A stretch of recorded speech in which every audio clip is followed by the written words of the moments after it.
To watch the Nats this week, it's been worth every minute.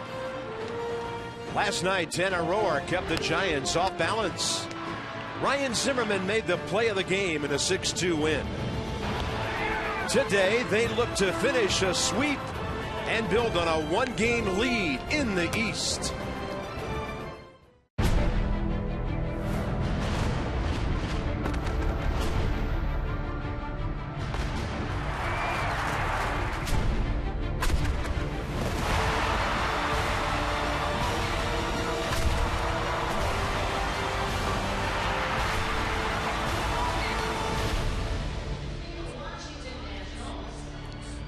The Nats keep on winning on the road, and the fans keep on coming to watch the Giants and the Nationals. This could really be something, a possible 4-game sweep in the offing today. That looks like an all-star jersey from a couple of years ago, but it's not Jordan, it's Blake Trinan going today. The guys are trying to make it 5 in a row, and this is a 5-1 road trip. FP, you look at the last couple of ball games in this series, everything working together, but the timing of the hits, and the Giants have had their fair share of hits in this series, but the Nationals hits have really meant something for RBIs. Well, the timing of the hits have been clutch, but I think the timing of the hits also a byproduct of the at-bats that the Nats are having. You're going to see the hits in the clutch hits. Denard Span with the sac fly to break through against Madison Bumgarner. That was great, and you look at Jason Worth, who's as clutch as it comes in Major League Baseball. But when you talk about the at-bats, the 8 walks last night, 3-2 counts all over the place. A 1-2 count into a 3-2 count into a clutch hit. That hit right there by Adam LaRoche, a 3-2 pitch. So the Nats all of a sudden become the Oakland A's, and they're making starting pitching work. Matt Cain with an uncharacteristic 4 walks in the first, leading to that Jason Worth home run, the 4th run of the game last night. So up and down the lineup, the Nationals hitters making whoever they're facing work. Well, it's a 3-0. It's a 17-5 run advantage. Extra base hits, no contest. Walks by pitchers, no contest. The Nats have gone this series and 5 consecutive ball games now without an error, their best defensive stretch of the year. Part of that is that new kid out in left field who's doing a bunch of things right. Ryan Zimmerman looking very much at home, and even a little flair for the dramatic. I mean, he looked very comfortable in the first game. He went to left field. We watched him in batting practice. You knew it'd be okay. So the first test for Ryan at home in the white uniforms, not a shock. And, you know, maybe a lot of fans thought that I was blowing smoke when I said this guy's going to be good in left field. But watching him for a couple of weeks, he was good out there. And it's not a shock to me that he's been getting good jumps, taking good routes. Really haven't seen his arm yet. He hasn't been tested with a play-at-home plate, but, you know, so far so good. Look at the break right there. I mean, to top speed, no hesitation, direct route to the ball, diving play, one of the best plays. And my favorite part is seeing his teammates' reaction. They know how hard he worked, and we talked about it during the broadcast last night. He's a team guy, doesn't care where he plays, just wants to win, and how can you not respect that? Make a great play. Denard Span might tackle you before you make it to the dugout, but that shows you how much these guys love Ryan Zimmerman. Okay, pitching matchup today. Blake Trinan's going to have to be pretty good. He has no major league wins. Tim Hudson has 211. Well, he was in line for his first major league win last time out in San Diego, and then the save was blown, and the Padres won 4-3. But, you know, it's young against old. Tim Hudson, I went up to him yesterday. I said, "What's up, old dude?" He said, "Hey, I'm still getting it done." 439th career start. Blake Trinan trying to check in with his first win. His slider and changeup will be key today against the Giants. He didn't throw him for strikes last time out. And Blake 0-2, but a 1.78 ERA, making his 4th start. Hudson 6-2, second best ERA in the league at 1.97. The Nats have to beat a guy who has beaten them 16 times career.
AT&T, mobilizing your world.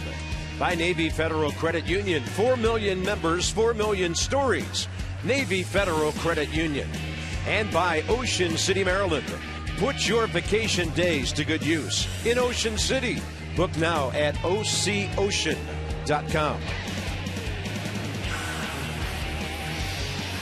Well, the morning clouds have burned off here in San Francisco. Gorgeous afternoon. Breezes blowing out toward left center. And the Nats invite you to visit trainsearch.com to find your local Train Comfort Specialist dealer. It's hard to stop a train. Really hard. Dan out there? Where is he? Is that him in the green? The hat on? I hope he's not alone in one of those. He needs somebody to bail him out. There's great whites out there, Dan. Jason Worth and Ian Desmond keying this offense lately. Worth in this series, 5 out of 12 with a homer, 6 RBIs. Desmond 5 for 13 with 5 runs batted in. And he's had 14 career hits against Tim Hudson as well.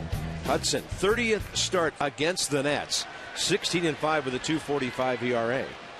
Obviously a crafty veteran. Fastball 88. He'll sink it. He'll cut it. He'll throw it 4 seams. He's got a slider at 84. Curveball 76. And his changeup is a split at 81 miles an hour. And you see the numbers on Hudson. He is having some kind of year here for the Giants. 13th start. He's 6-2. And here we go. It's a strike. Right on time. 12:45 out here. 3:45 in D.C. And the Nats trying to make this a memorable 4-day visit to San Fran. Denard in this series on base 5 times. He has scored 4 runs. Sandoval on the grass at third. And Span will chop it first base side. Michael Morse to the pitcher. That was close. Hudson got there. Well, it's interesting to watch Tim Hudson today, Carp. I watched him in batting practice yesterday. He was running the bases. You remember the ankle and how brutal a break it was for Hudson. He was hobbling all over the place in BP yesterday. And I asked him how the ankle's doing. You see him kind of a little limp right there getting over. And he said, FP, as the game goes on, my ankle starts to hurt worse. And as I get deeper into ball games, I really feel it. But yesterday in batting practice, not getting around good at all. He's still pitching like he's 21 years old, though. 5 innings last time out, a 5-4 win against the Mets. He threw 99 pitches while giving up 3 runs on 9 hits. There's Anthony Rendon. He's the only member of the top of the lineup that hasn't faced Hudson. Lobaton at the bottom has not. And Anthony in this series 2 for 7 with a couple of walks. Didn't play game 1, still nursing that hand. A couple of line drive base hits though when he came back Tuesday night. Braves underway at Colorado. In fact, it's the 5th inning and no score up there. We'll keep you posted on that. 31-year veteran, the crew chief Jerry Davis has the plate. Quinn Wolcott, Alfonso Marquez, and Phil Cuzzi around the bases.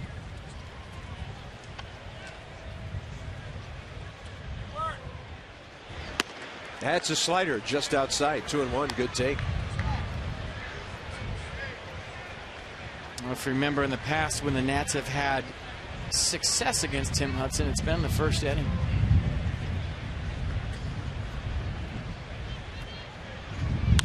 Rendon got a fastball running back in toward him. Ede Adrianza playing second base today.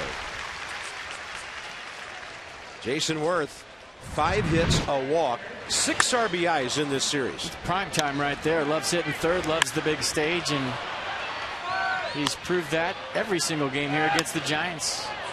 Clutch hit after clutch hit. Great play in right field to throw out a runner the other night. And he has been doing it all by the Bay. 5 for 12, home run, double, 6 RBI, 3 runs scored. Stay hot, Jason Worth. Capped it off with his 6th home run of the year last night. He's hit 3 career against Tim Hudson. 15 for 39. A batting average of .385 against a high-quality pitcher.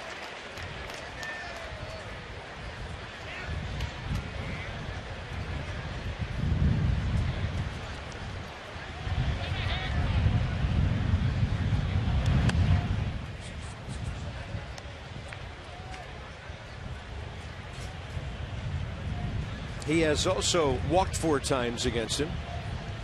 Pretty good success against Hudson throughout his career. That's real good.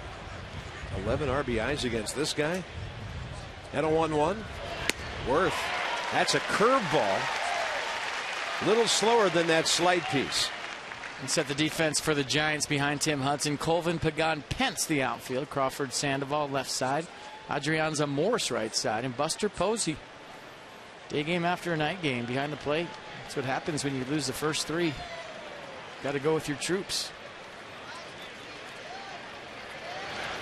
And Worth able to ID another curveball. Counts 2-2. Giants 42-24. Reds just helped them out by beating the Dodgers again today, and they're 8 up on LA.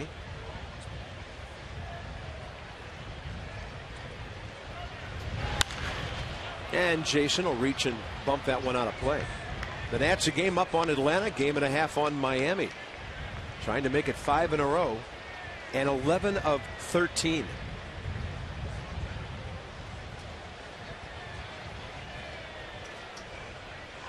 So hard to sweep a 4-game set from anybody, let alone come into San Francisco, hostile environment, and do it.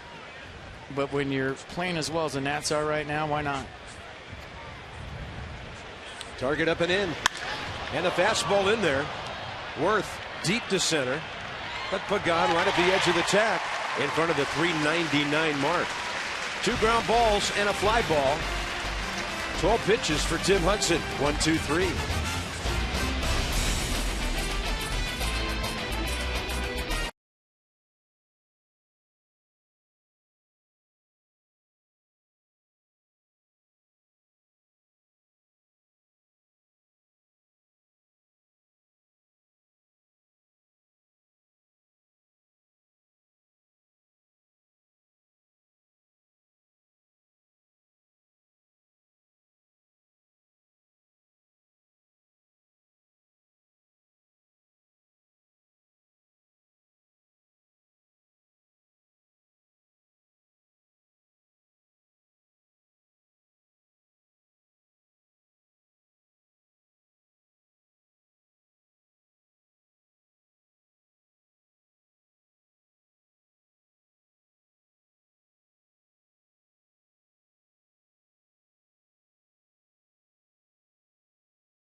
In the league in hitting, 4th in runs, 2nd in home runs.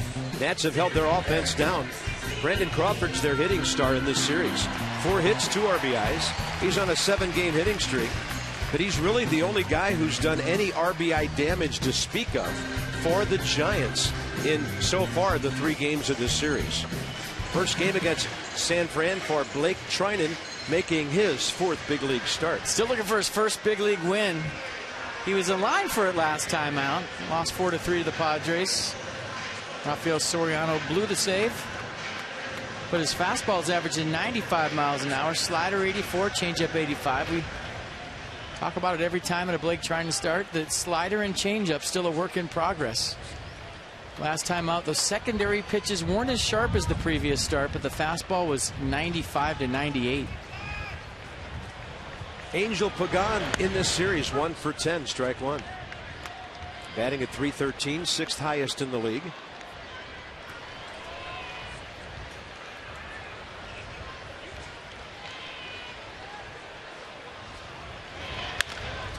And a good pitch, had him reaching. Desmond from behind the bag.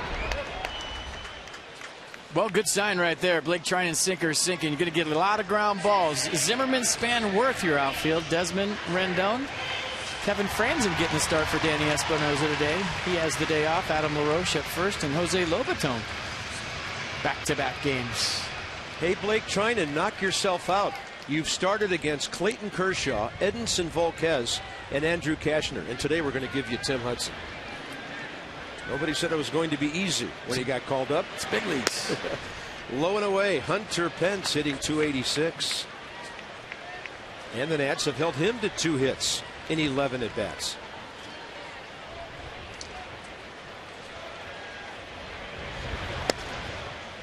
Over the top of a couple of heaters. 2 balls, no strikes. Well, the days of facing Jimmy Plotnick and John Hoblock in Double-A are over for Blake Trinan. And he misses 3-0. Blake at times, control's been a problem. Not the last time out in San Diego. 25 innings, he has struck out 15 and walked 7. And that one had so much run and sink to it, Jose Lobaton couldn't catch it. He crossed him up with a 3-0 sinker. Lobaton with the shades on, day game. The Nats staff ERA down to 2.94. And Hunter Pence right below us here with a foul ball. Oakland still has the best in baseball at 2.83. Another great crowd. Beautiful ballpark. Great day for baseball. And a 3-2. He made him earn his way aboard, and Hunter Pence, for the second time in this series, goes opposite field for a base hit. Buster Posey is next. Plus 50 now, 273 over 223 the run differential. Giants are ahead of them there. The Giants score a lot of their runs with 2 outs. Amazing, 46%. Anthony Rendon, a guy from Houston, loves swinging out west. Here's Buster on a 9-game hitting streak. He's had 1 hit in each of the games in this series. And Trinan falls behind.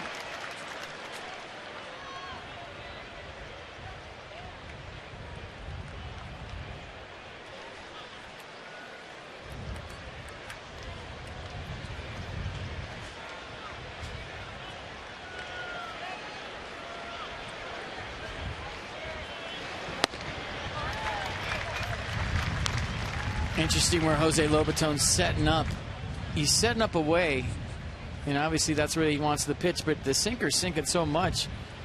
I don't know that you really can set to his side right now with Blake Trinan. Maybe just right down the middle and see what happens. See where it goes, but you got to get in that strike zone. They're going to throw over right here. Hunter Pence, 7 of 8.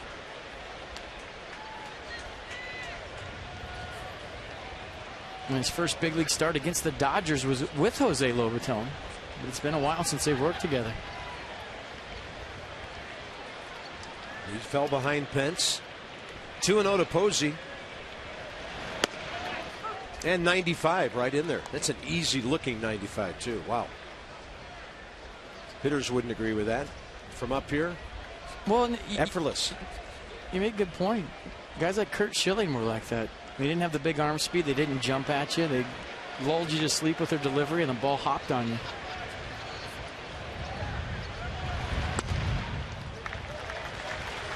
The good news is he's missing low, but he's gone 3-ball count to another hitter. This isn't going to miss by much. Just a little bit below the strike zone. See if Bruce Bochy decides to start Hunter Pence right here in a 3-1 count. Yeah, Posey doesn't strike out a lot. Only 31 times so far this year. Pence is holding, and Posey had a good rip. Bruce Bochy's ball club, 22-12 at home. They were dominating everybody until the Nats got here. 8th year with the Giants after some really successful years in San Diego. Another 3-2 count. Pence running. Posey, ground ball to Desmond. Only one play, and that's at first base. A couple of ground balls, both to Ian Desmond. That was a good sinker right there by Blake Trinan. So far, the sinker has had more run to it, meaning that it's staying on the same plane and just kind of moving into righties. This is the first one that actually goes down and is a true sinker. Look at that. Best pitch of the day so far from Blake Trinan. Bottom dropped out of it. And it's all Buster Posey could do was beat it into the ground. A note on his previous start in 6 innings at San Diego. 18 outs, 13 of them on the ground. And the first 2 here today. So here's Pablo Sandoval. And when you look at the Giants' first 5 hitters in this series, Pablo's the only one with an RBI, and that came on a pinch hit last night. He's not up there to go to 3 balls, 2 strikes or anything. Pablo wants to rip and get RBI number 28. Well, Pablo Sandoval, a good fastball hitter, and Blake Trinan throws it 83% of the time, so a good chance you're getting a heater. That's why Blake Trinan is developing the secondary pitches, something to come back the other way to lefties. And he misses low and in. Counts 1-1. And if you're left-handed and everything's kind of tailing away from you, kind of lean out there, hit the ball hard to left field. If you've got something coming back the other way, like that slider, now I can't be as aggressive in my lean out there to hit the ball hard to left field.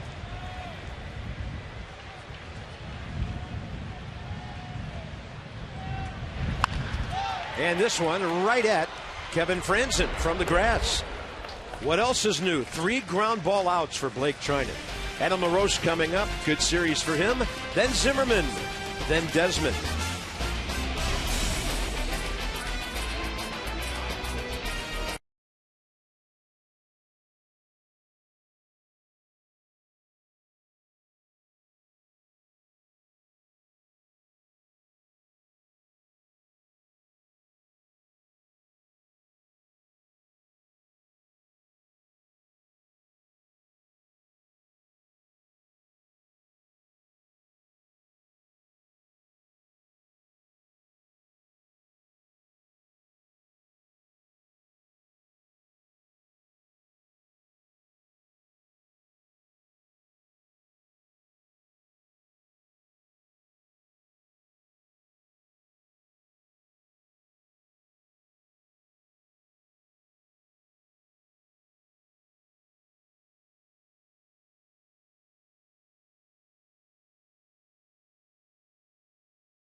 Barry Bonds was sitting on 755 home runs, and our Volkswagen moment in history.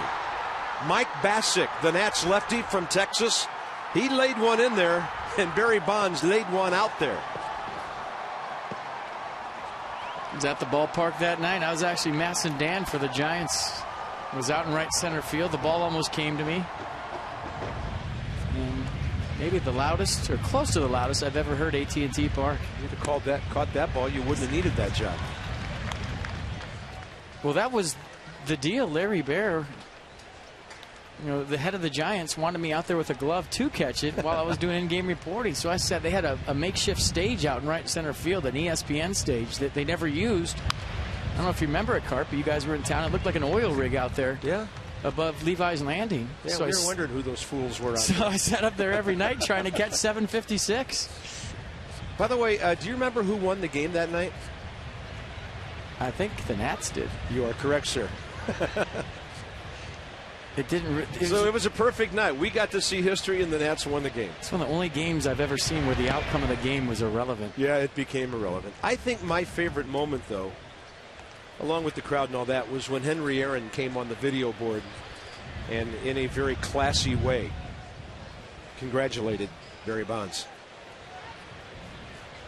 Adam LaRoche against the shift. It's a 1-2 count here. Top of the second.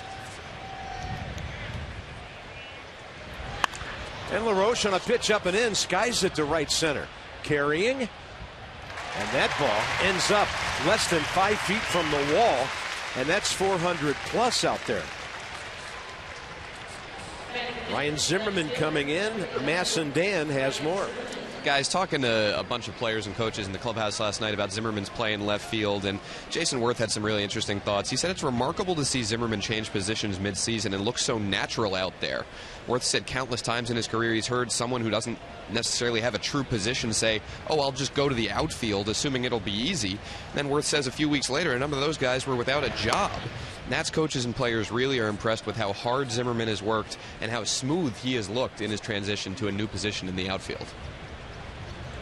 And the willingness to do it, not just, okay, whatever, yeah, I'll do it. And then he went out there with enthusiasm. And we've all seen how early he gets to the yard and how much work he's been doing out there before anybody sees it. He works hard during batting practice, but, you know, he gets there early. Matt Williams and the rest of the staff hitting fungo after fungo to him. But he's been working hard behind the scenes. 2-0 pitch. And Ryan taking a fastball up in the zone. Zimmerman 8 career RBIs against Hudson with a home run, 16 hits and 61 ABs, a .262 average. And coming up next, a guy who has seen Hudson a lot as well, Ian Desmond. As at 83, he drops in there. No backup slider from Tim Hudson, 83 miles an hour. Quite an arsenal. I think it's going to go to the other side of the plate, and it stays up and on the inner half. 2-2 now. Nats have had some pretty good swings here. And that one backs up and stays way inside. 3-2. Charlie Blackmon has hit his 12th homer of the year. Rockies 2, Braves nothing. Julie Chassin against Irvin Santana at Coors Field.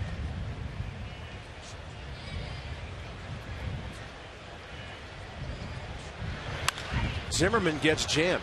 That ball straight up. Third base side. It's back fair. Sandoval grabs it. 2 outs.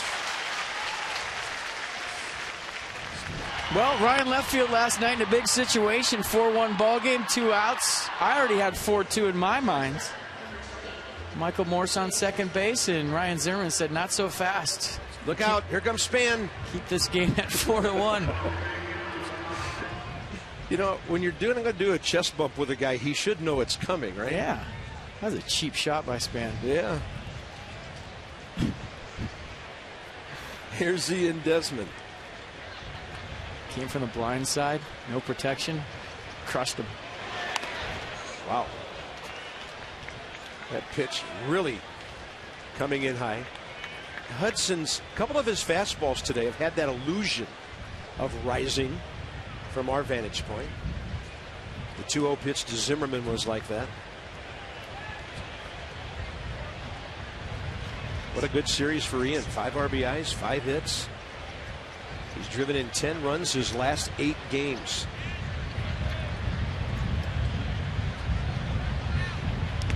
And Hudson takes a little bit off. 1-1.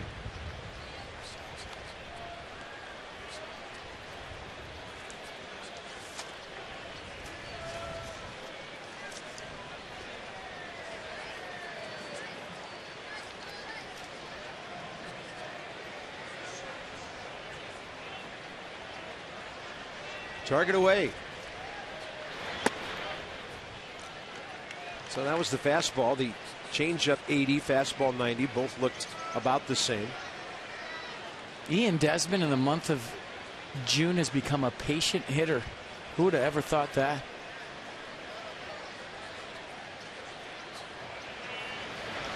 Got the damage to show for it. That's a slider he takes low. And I mentioned in the open, and this is what I'm talking about. All of a sudden, the Nationals have turned into the Oakland A's with their approach at the plate. Every single hitter making you work. 1-2 count to a 3-2 count. Swinging at strikes, taking balls, and making everybody they face work hard. 3-1. Ooh, he took it right in there, 89. Nissan will track it. Not too many times you're going to see Ian Desmond take a 3-1 fastball for a strike. Wow, that was center cut.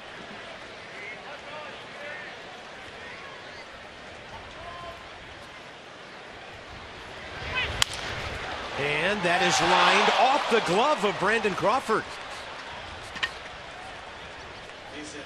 They'll give him a single on that. Pretty reliable shortstop. It looked like Crawford had a beat on it. Well, in day games, as an infielder, the low line drive can be tricky. And you're saying, well, how come, FP? There's a lot of white T-shirts behind home plate.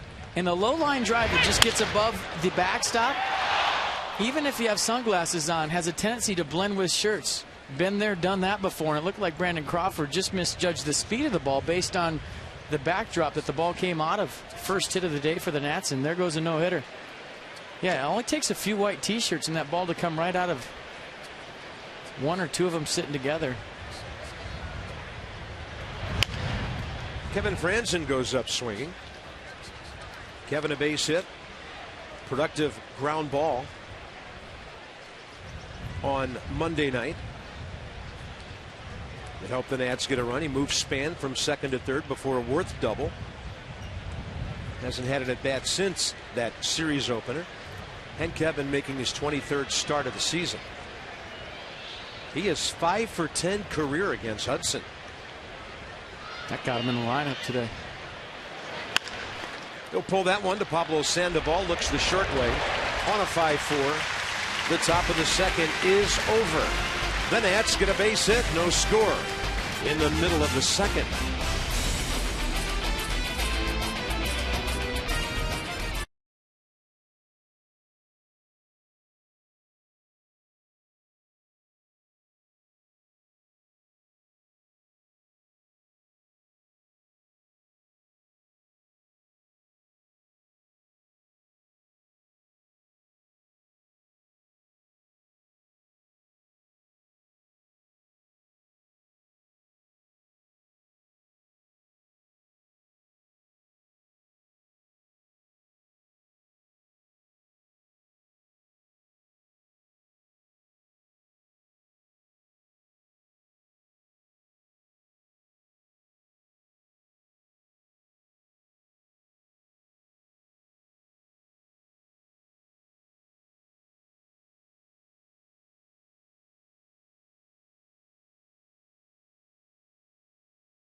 Kayak in McCovey Cove. And so that's how you get those going. Yeah, leave your dinghy at the shore, and there you go. Get Mass and Dan out there with them. Enjoy some dollar hot dogs in your kayak. It's presented by Hatfield at Nats Park. There's no reason why you can't kayak up the Anacostia. Wednesday, June 18th, Astros, 7:05 start. Dollar hot dogs will be available for purchase at all Nats dog stands and additional selected locations until the start of the 6th inning while supplies last. I think we will hear from the Masson inflatable before the afternoon's over. Very confused kids, but they got the upper half right. Nata dudes, lower half, not so sure. Last 12 games for the starters. The only game they didn't get a decision was Craig Stammen's loss in extra innings in San Diego after the Soriano blown save in the 9th inning. So they've been amazing. Michael Morris up the middle. He wasn't going to wait around. And he has the Giants' second hit. Michael now 4 for 11 in this series, all singles. Well, like we said, very savvy ball player, very high baseball IQ. And he knows he's going to get a first pitch fastball, and he goes up hacking right back up the middle. Let me correct one thing. He did have a double in 4 trips last night. But the Nats have kept him from driving in any runs. That's why Blake Treinen's going to have to start getting that changeup slider over early in the count, get him off that first pitch fastball. There's Tyler Colvin, who started on Monday night because Angel Pagan wasn't ready to go in center, so they had Gregor Blanco there. 28-year-old outfielder from Augusta, Georgia, went to Clemson, 247 career hitter.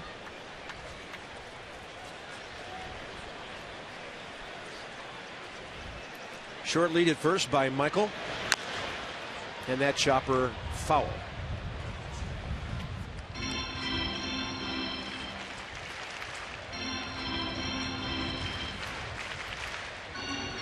Blake Treinen coming into this game, and a small sample size, but pretty much his MO. 83% of his pitches this year fastballs, and there are 6 guys around who throw it more than that. I was surprised to read that stat. Not only the 83%, but that's only 7th. And a 1-1. Tyler Colvin hits it well to right. Worth can only watch it, and it hits at the base of that wall way out there. Michael Morse will score easily. Colvin into third. The Giants have the lead.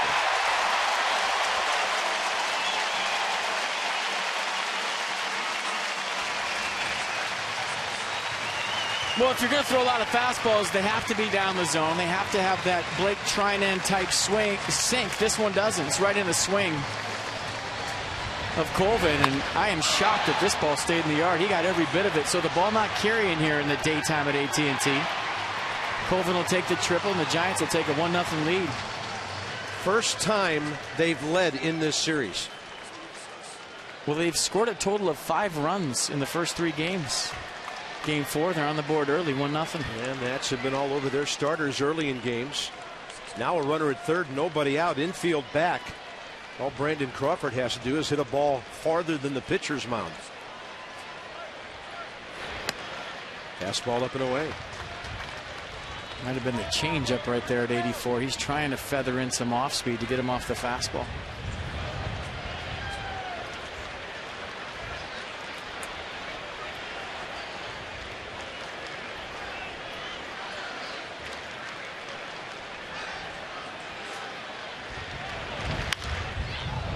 Crawford late for that heater at 95.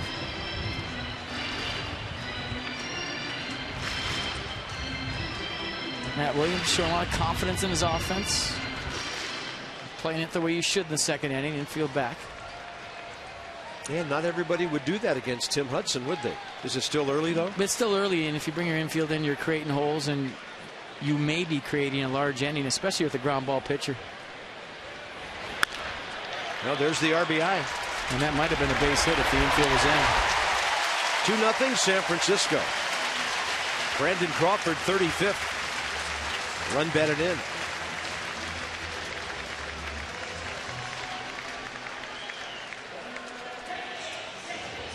Nice at bat. Take what the defense gives you. Just put the ball in play, get an RBI.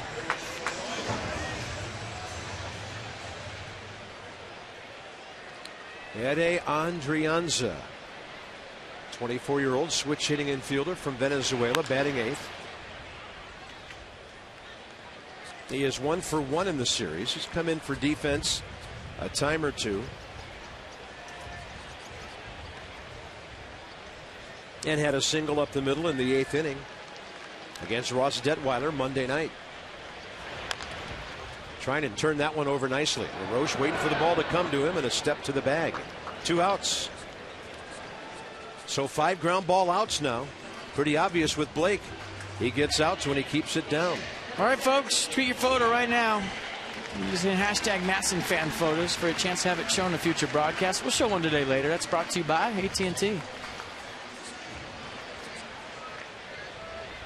Some more Nata dudes. Some junior Giants.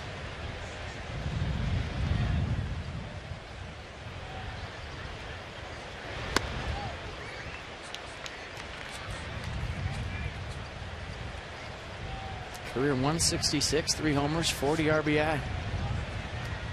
16th season for Tim Hudson. It's going to be 39 on the 14th of July. Good hard sinker there, just missed. Giants signed him to a 2-year deal. He is signed through next year.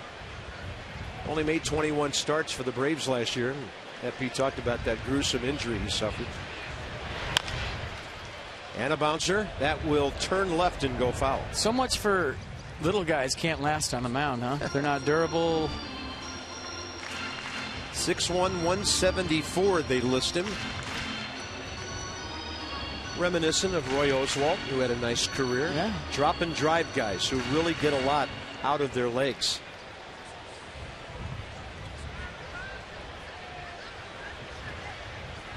.211 wins.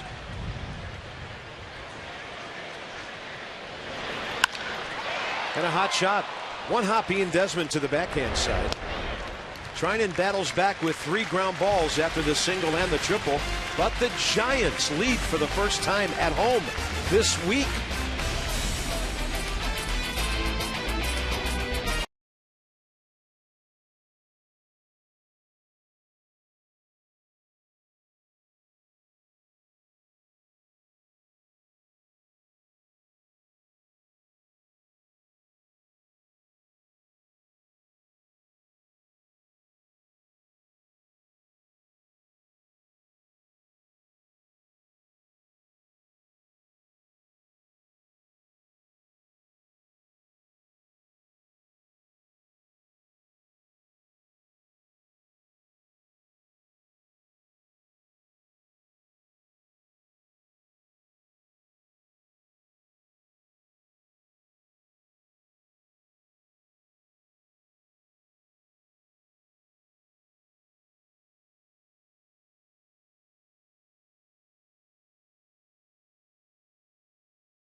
College and by Buffalo Wild Wings. Give the gift everyone loves. A Buffalo Wild Wings gift card.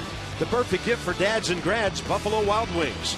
Wings, beer, sports. Giants on top.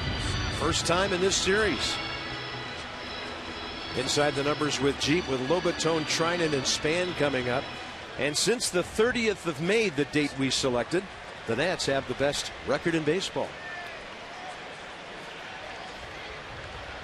Some American League teams playing well. That's a crazy race over in that AL Central. Tigers by 3.5 over Minnesota, and that's first place to last place. There are 5 teams within 3.5. Here's Jose Lobatone hitting .228.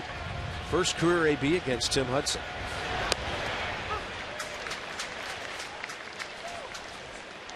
One for 3 with a walk in this series.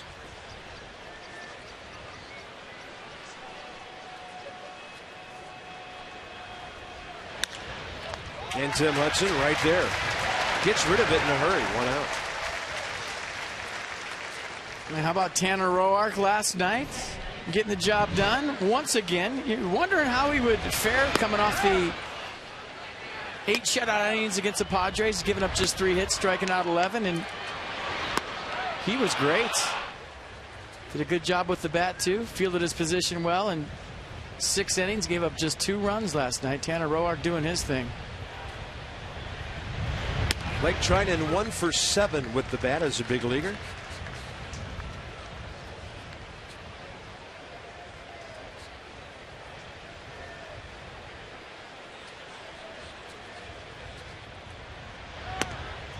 And Hudson keeping the ball low.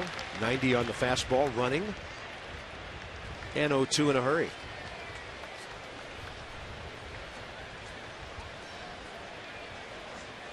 AT&T Park full again today. Park holds just under 42,000. And they like it. 2 outs. Hudson's first strikeout. Nats go 1 for 8 first time through. All right, folks, need you at the yard for this one. 4-game series against the Braves. Wear your red, be loud. Don't miss the midseason matchup. It's coming up. Get your tickets. Call 202-675-NATS or visit nationals.com/tickets. Make it a serious home field advantage and let the Braves know how you feel about them. And the Nats owe those guys a few. 4-game series in a week. Washington 1-5 against Atlanta this year, including 1-2 at home. Different time, different team, and we hope a much different result. Denard Span bounced out to Michael Morse first time. And Hudson changing speeds, moving it in, up and down, in and out. Seldom gives you the same look twice. I mean, obviously confident with a 2-0 lead. He's a veteran guy that knows how to pound the zone with that lead, but he also saw a couple of balls hit very well today that didn't go anywhere, so he knows he's playing in a big ballpark, maybe even bigger than it was last night. Usually that's not the case in day games. And Span will pull that one foul. I mean, if Colvin's ball doesn't get out, you would think right field is closed today because he hit that as hard as you can hit a baseball.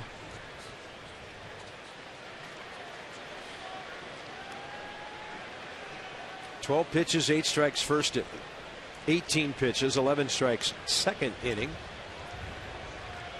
And Hudson cruising at the moment, trying to retire, his 4th consecutive hitter since the Desmond base hit off the glove of Crawford.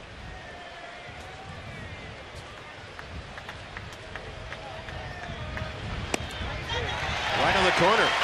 And if Brandon Crawford had caught that line drive, things would be interesting early here in San Francisco. Right now, with a little fog up there, beautiful day, it's 2-0 Giants.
Straight in from right. 2-0 Giants heading to the bottom of the 3rd inning. Just a reminder, as you enjoy a cold one, to look forward to Miller time later in the game. That's brought to you by Miller Lite.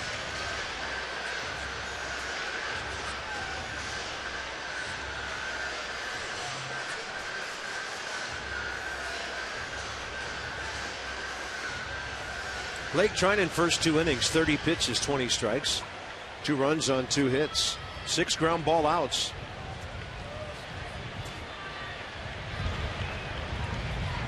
Angel Pagan bounced out to Desmond first time. Franzen this time.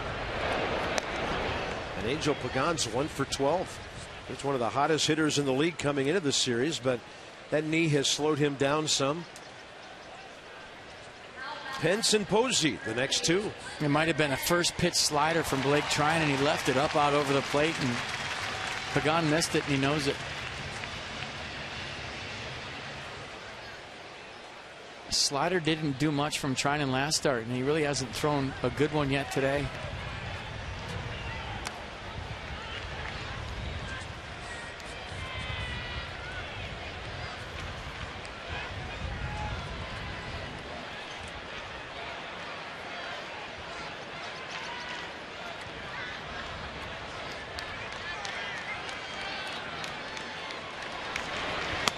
And that is some kind of breaking ball. And Jerry Davis took a long look at it. Ball 2. Well, it buckled Pence, but it was up.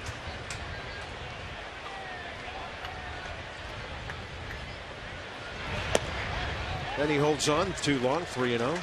He fell behind Hunter Pence first time. Battled back and gave up a hit on a 3-2 pitch. Might be swinging here, 3-0.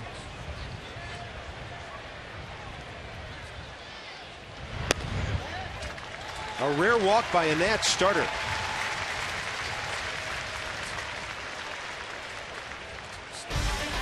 On to St. Louis. Tomorrow night, Jordan Zimmerman, Lance Lynn, Drew Storen's old high school teammate. Steven Strasburg and Shelby Miller Saturday. That's a Fox game. And then Doug Fister and Jaime Garcia on Sunday. Day off Monday. The Astros in for 2 before that much talked about 4-game Atlanta series.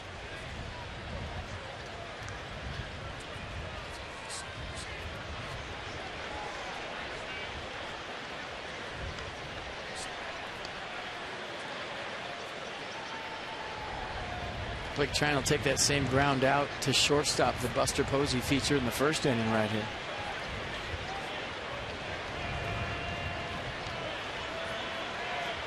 It's the best pitch he's thrown all day. Sinker right on Buster Posey's hands. 93 right in there. Mercedes-Benz will track this one. Yeah, backdoor 2-seamer. Started off, run it back. Good pitch.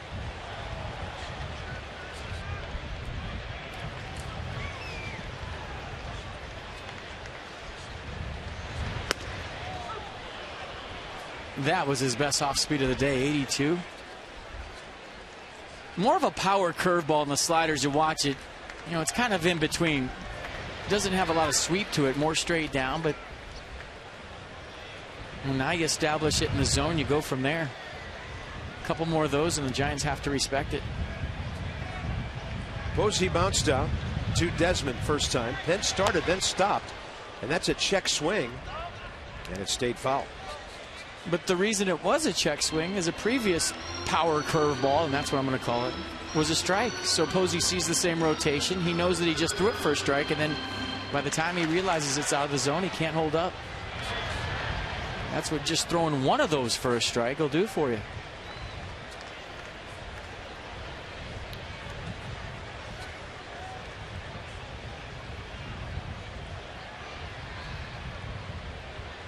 Long pause and a step off.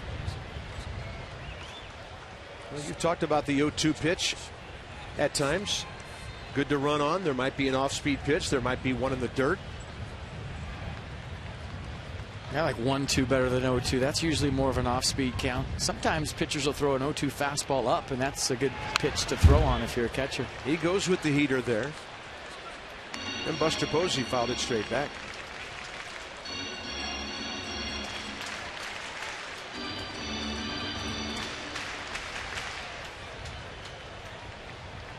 Two-0 Giants, bottom of the third.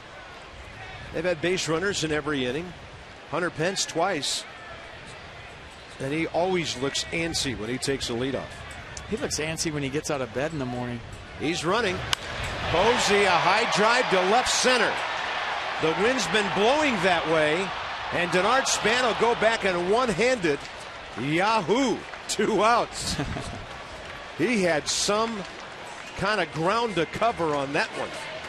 Well, it's in the ballpark. He's going to catch it. You knew I was going to say that. Hashtag Spanny.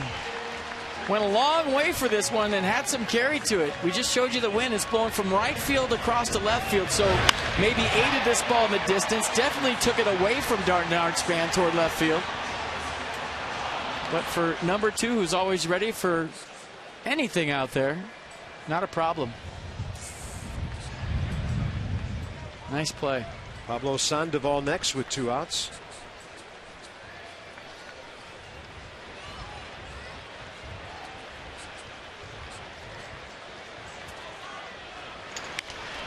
And that's pretty good tail on a 95 fastball to have him foul it away the other side.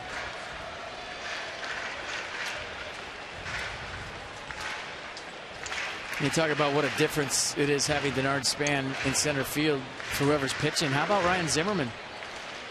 You know you got a guy that covers tons of ground out there, and that's got to ease your mind a little bit as you start out your career, or this little span, and no pun intended, in left field. If you know you got a center fielder that can cover ground, it makes your life easier in left.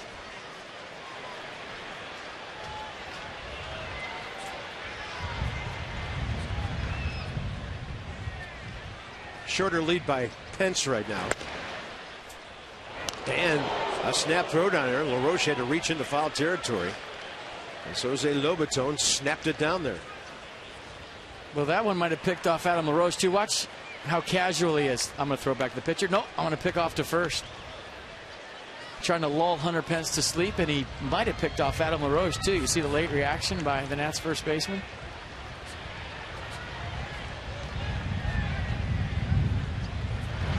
And a 1-1 count jams Pablo Sandoval, who in this series is 4 for 8 with an RBI and a walk.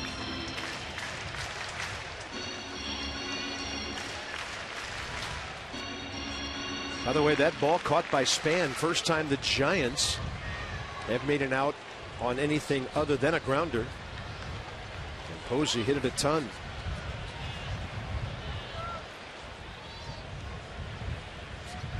A little lean going right there. Pence was rolling.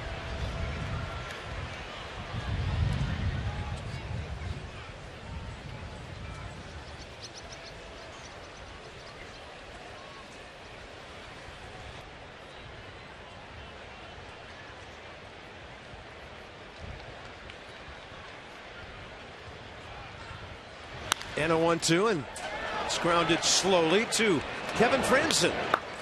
Blake Trinan puts a 0 on the board. He's got good hitters coming up. Teammates Rendon, Worth, and LaRoche just east of the beautiful Golden Gate.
Choppy out there.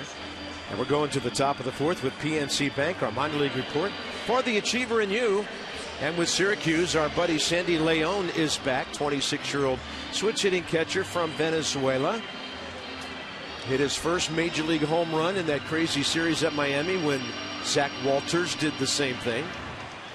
And Sandy, a very good receiver, a 182 hitter for the Nats this year, 8 for 44. There he is. Arrived just before the ball game here yesterday. Here's Anthony Rendon, top of the fourth. And you think the Nats might be up swinging early if they see anything. It looks like a fastball for a strike. Rendon, a ground ball to second base, first time. How spoiled are we with the pitching performances we've seen from the Nats lately? Blake Trinan gives up 2 runs, and it feels like it's 10-0 Giants. It feels like he got shelled.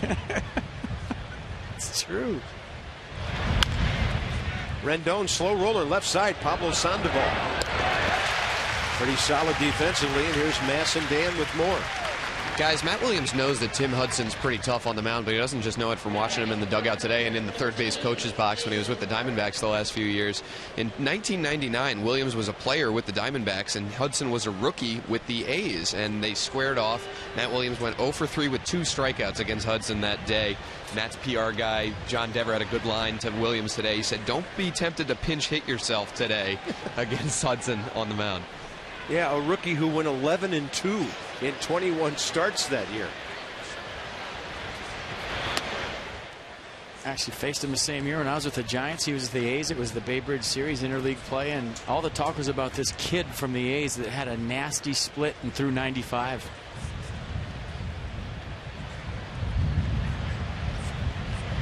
I went 7 for 7 with 3 home runs off him that day. Okay, and then after batting practice was over, what did you do?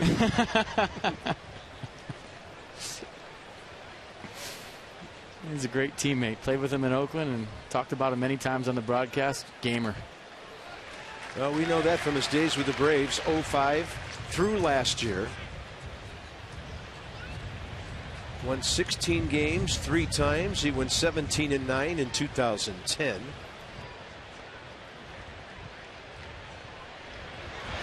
And Worth cracks one hard to deep left center. That is run down by Angel Pagan for the second out. What a play by Pagan. And that's a lot harder than it looks. Like I told you earlier, the wind is blowing across. That ball was pushing away from Pagan, and he outran it. Worth with an elevated fastball up in the zone, and Jason's thinking, I got at least a double right here, maybe 3. And watch Angel Pagan go in the gap and track that thing down. Perfect route. It's his own ballpark. He knows the wind currents here, and he played it perfectly. Nice play. Kind of plays that are made behind a guy who's pumping strikes. Now a big shift on for LaRoche with Pablo Sandoval, even in a shortstop position, considered up the middle. Adam sent Pagan to the center field wall for a fly ball. First time up.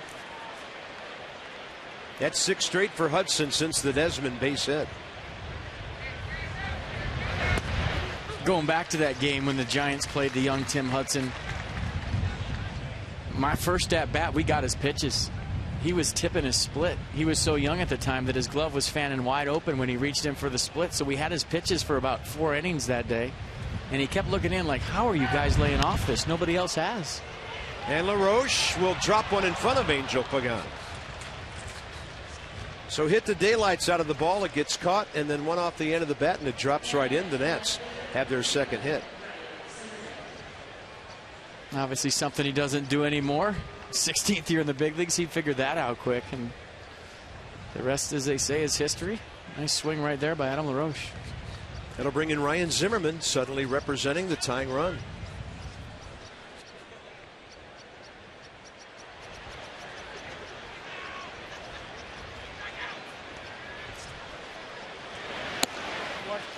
He goes with a breaking ball, misses low.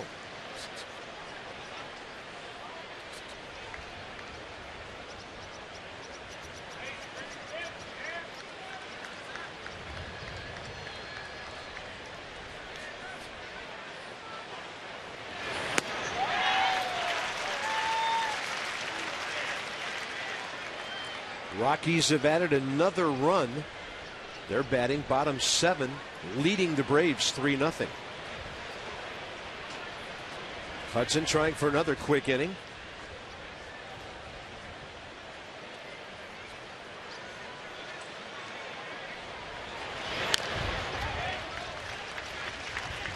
Ryan, a bit of a scuffle in this series. He's hit into some tough luck, but he's 1 for 14 here in San Francisco. With an RBI and a walk, his contributions with the legs and the glove have been mighty for the ball club. His swing has looked good, though, even though it says 1 for 14. Like you said, some tough luck. He's barreled up some baseballs with no results, and sometimes you beat him with the lumber, and sometimes you beat him with the leather. Hudson has him 1-2 with 2 outs. That's low, right off the mid of Buster Posey. That might have been a strike if he caught it. And that's a pass ball on Buster, sending LaRoche into scoring position. A two-seam run back fastball looked like it was chasing some plate here at the end, and Buster Posey just missed it. Allows Adam LaRoche to get into scoring position, so that has to be a pass ball on Buster Posey.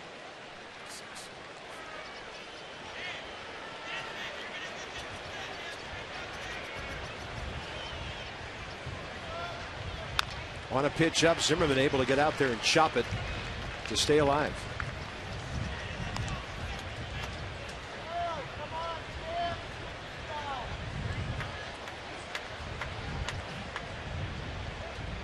Phillies won again today, 7-3 final over San Diego.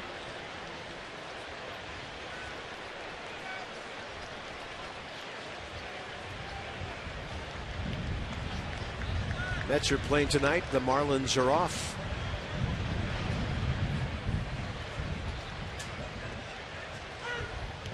And Ryan Zimmerman spots the breaking ball. Now working it to a 3-2 count. Well, even though first base open with 2 outs, Ryan has some protection on deck with Ian Desmond. Lined a single off Crawford's glove his first time up. Been swinging the bat well of late. And you might be thinking, well, what's he on deck matter when Ryan Zimmerman's up? Well, you got a hot hitter on deck. You might want to challenge the guy at the plate. He may get a fastball right here to hit.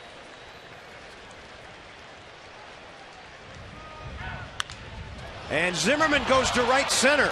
Hunter Pence flat-footed when the ball gets there. Adam LaRoche will score, and the pass ball helps the Nats get a run on Ryan Zimmerman's 11th RBI. A little 2-out lightning by the Nats. And maybe Ian Desmond on deck had influence on Tim Hudson right here as he laid it right in there for Ryan Zimmerman. He did go to right field. And it might have been interesting had Hunter Pence caught that, but he stayed back on it. Good send by Bob Henley, and all of a sudden you got a 1-run game. Great at-bat by Ryan Zimmerman. Like I said, he's been swinging it okay, just hasn't had anything to show in the series, and he finally does. Big knock. Here's Ian Desmond, slammed one off the glove of Brandon Crawford first time up. And that's a run back fastball at the knees. Blake Trinan wouldn't mind having a few of those called strikes. That would serve him well.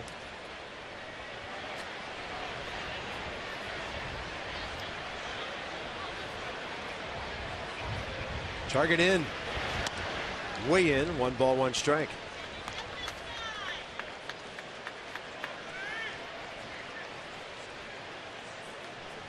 Ian Desmond now in this series, 6 for 14.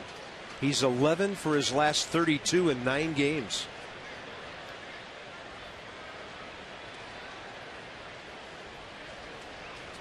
That's a 344 clip. And he will bounce one over to Pablo Sandoval. The Nats are gone. That's an unearned run because of the pass ball, and the Nats will take it. You want to go down the crookedest street in the world? It's called Lombard Street. And they are flying down the mountain there.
series, I asked Matt Williams, who knows this Giants team well, what stands out to him about this year's version. And he said they're hitting a lot more home runs than they have in the past. As of today, the Giants are 6th in the majors in home runs, but the Nationals have done really well to keep them in the ballpark this series. The Nats have not allowed a single home run, and as a staff, Nats pitchers are actually tied in the majors, allowing the fewest home runs in the big leagues. This is the first time the Giants have not had a home run in a 3-game stretch since April 15th through 17th. They've had a lot of their offense come on the long ball, and the Nats have kept them in the park this series. You're a confident man, Dan Coco, during this update right before the Giants hit, and they lead off with Michael Morse. I didn't hear what you said.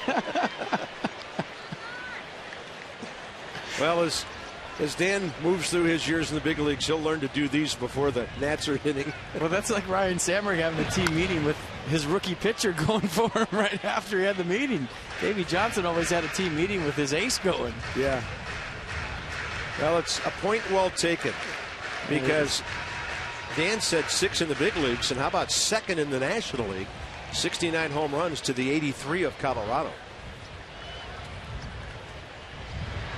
There's a breaking ball of beauty. Michael Morse couldn't pull the trigger, and it's 1 ball, 2 strikes. And let's see how Nissan tracks it.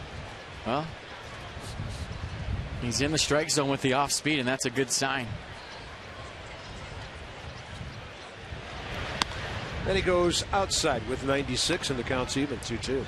Well, important shutdown inning possibility here right after the Nats got on the board. Their starters have done a good job of answering rallies with zeros right after that. Morse has chased a fastball up in this series. And that was a breaking ball that he took a late hack at out of play right side.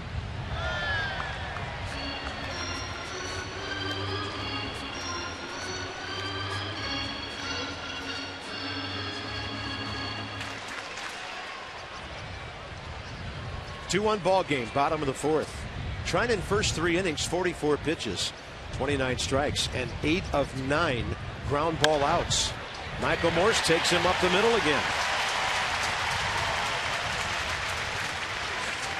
Good news is it's in the yard, and the Nats have kept Michael Morse to 4 singles and a double in this series. First 10,000 fans age 21 and over, and Bob Carpenter will be carding all of you. You get a bottle cup presented by Miller Lite on Friday, June 20th versus the Braves. A bottle cup? Yeah, we're giving them away at all gates while supplies last, and get your tickets at the website. No fake IDs. Sorry, Bob knows. He can spot those I things. can spot a fake ID from here to Oakland. That's outside to Tyler Colvin, the big blow of the game. That first AB, he took a pitch up and away, got around it, and tripled out to that deep right center gap. You can actually see the Oakland Coliseum in Oakland from where we're sitting. Just to the left of the scoreboard, to the right of the mitt.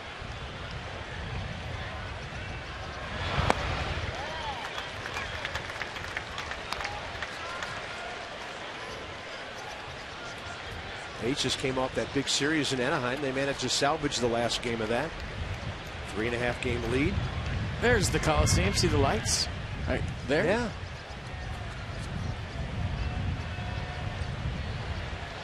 Two-0 pitch.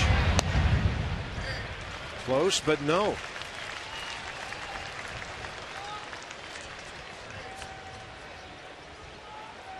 Hope I don't offend anybody from Oakland, but this ballpark just a hair better. Now let me think about that. Yeah, you're right. Just barely. Real close, though. 2 on, nobody out. Treinen second walk today. It's something that hasn't even been in our vocabulary for the last 2 weeks. Brandon Crawford can handle the bat. RBI ground ball, first time up. But he can also drive it, hit home runs, and gather RBIs. He has 35. Yeah, Bruce Bochy not a big fan of the bunt when you get to the bottom of the order. Brandon Crawford going to be swinging away, you'd think. Crawford's on a 7-game hitting streak, 10 for 25. 3 RBIs, most on the Giants in this series.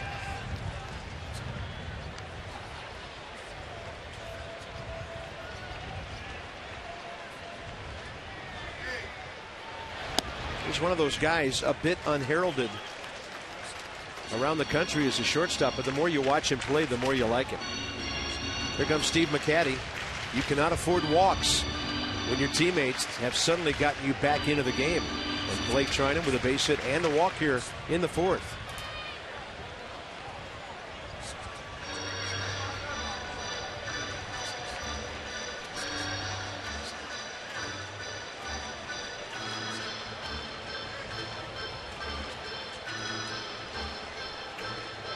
Boy, you could read his lips right there. Did you see that? He said, trust your stuff.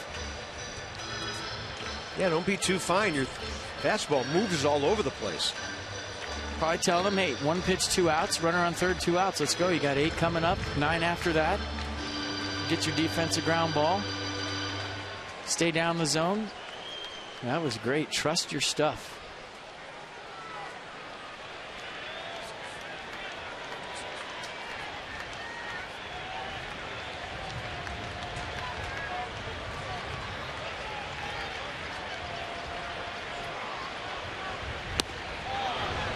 .93 and a swing and a miss. Well, that's the best sinker of the day for Trinan. The previous one was to Buster Posey for a ground out to shortstop. But watch the bottom fall of this. And how many times have you seen Steve McCatty go out to the mound and get results like that? He stays right there. He'll be fine. Nats could certainly use a double play ball. They've turned 53 on the year. They've turned 2 in this series. Follows it up with a dirty changeup at 85. So fastball 93, bottom drops out, changeup 85. So back-to-back gems from Trinan to Crawford.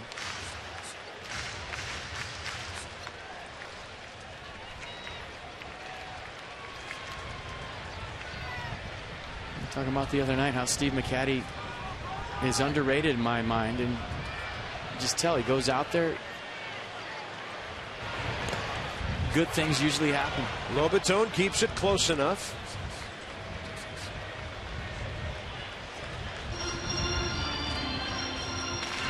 Good block, keeping the beast at second base.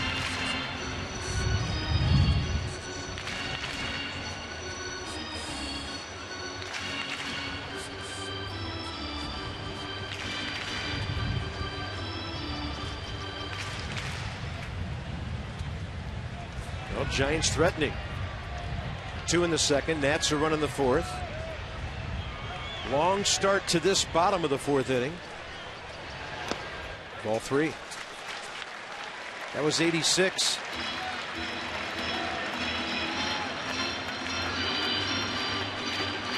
It's blowing here. Wow. And they just turned around. It was blowing straight out to left. Now it's blowing out to right. But a very windy day here. I almost said candlestick, but it's close the way the wind is blowing. It is blustery. 3-2 big pitch in the game for Blake Trinan.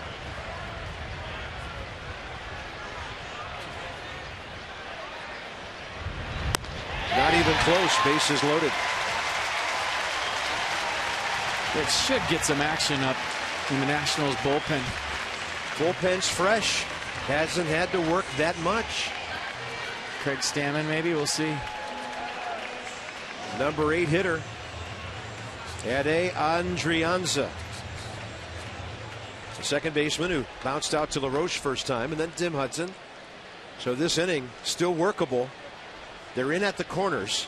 Rendon and LaRoche, Desmond Franzen double play depth.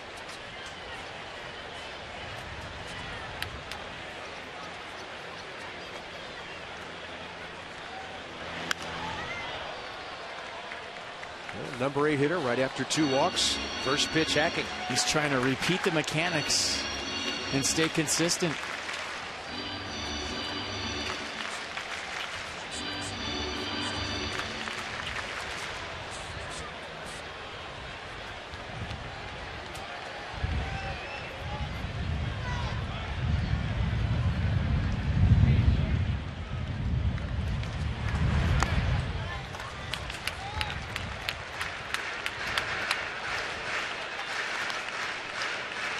Michael Moore singled up the middle to start the inning, and then consecutive walks to Tyler Colvin and Brandon Crawford.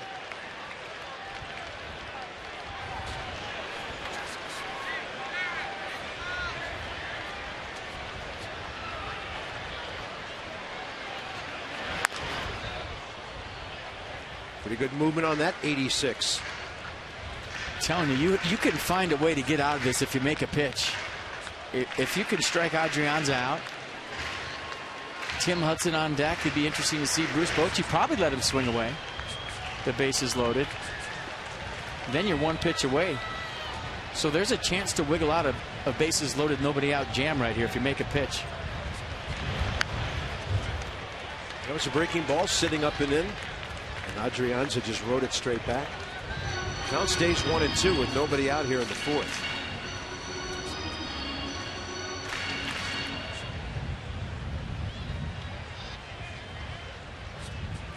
His longest inning by far. There goes Craig Stammen. There goes the bullpen. And there goes ball two. AT Park, San Francisco. The Nats trying for the improbable, a 4-game sweep of the team with the best record in baseball, the Giants. On to St. Louis for 3 after this, but lots of concern, lots of business to take care of right here. Got him! Changeup dipping down, and a huge strikeout, his first of the day. Mercedes-Benz will track it. Well, he executed it. The same changeup he threw to Brandon Crawford for strike 2, and he throws it to Adrianza right here for strike 3. Great pitch from Trinan, and now he's a ground ball away with Tim Hudson hitting of getting out of this inning. Mercedes-Benz on the pitch track. Hudson bouncing ball to Desmond first time up. I'd love to have that second time up.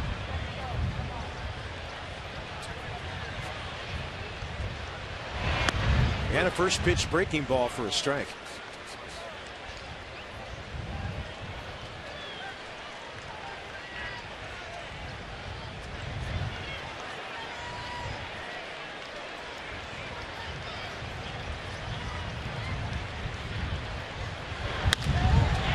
That could be 2. Desmond to turn it.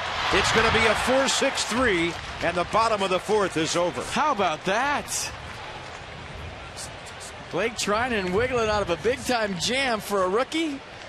In his 5th career start, this is impressive. Gets the ground ball double play off the bat of Tim Hudson and keeps it at 2-1. Nicely done.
As we head to the top of the 5th inning, how about Blake Trinan getting out of that jam, folks?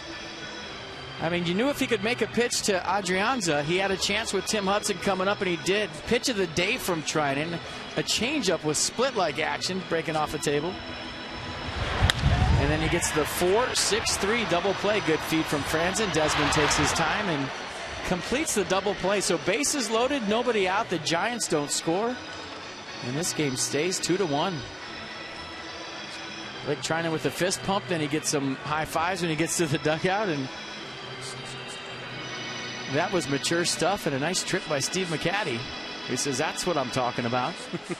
Trust your stuff. Trust your pitching coach and your stuff. Top of the 5th inning. Franzen, Lobaton, Treinen.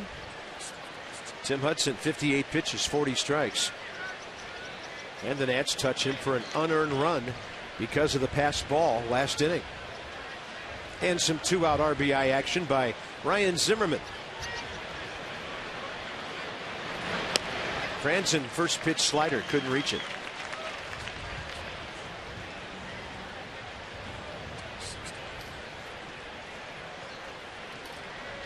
And the news keeps getting better from Colorado.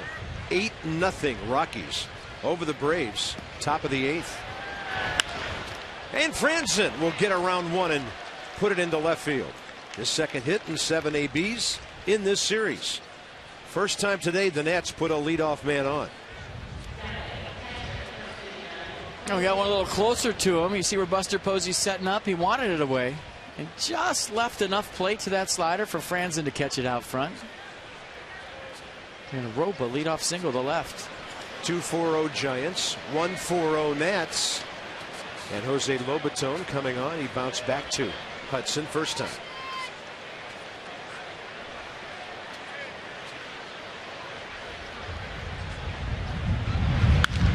And Lobaton goes to right center. That is placed so well, Franzen can go to third easily. Corner situation, nobody out. The bottom of the order coming up big. A little momentum change going on here at AT&T Park. Bases loaded, nobody out. You're thinking, well, the Giants are due. They've lost the first 3 games of this series. They could break this open right here. Blake Treinen with a strikeout and a double play. Now Kevin Franzen with a base hit. And Jose Lobaton with a linea to right center field and a good read by Franzen going first to third. So back-to-back hits here in the 5th inning for the Nats. Blake Treinen to bunt. And you want at least him to get Lobaton to second base. Pablo Sandoval in on the grass. Morse about to charge. Tim Hudson a good fielder. And Treinen bounces it and back it goes.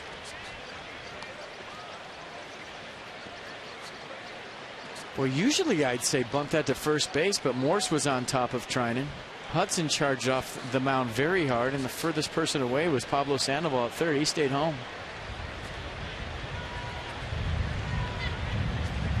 Just so important to get that runner to second and then get yourself out of a possible double play situation as well. And Treinen stabs at it and misses it. 0-2. He does not have a big league bunt.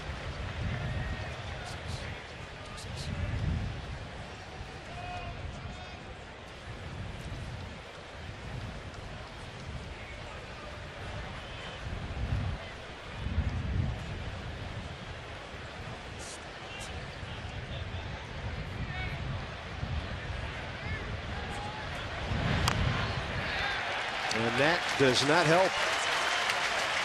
1 out.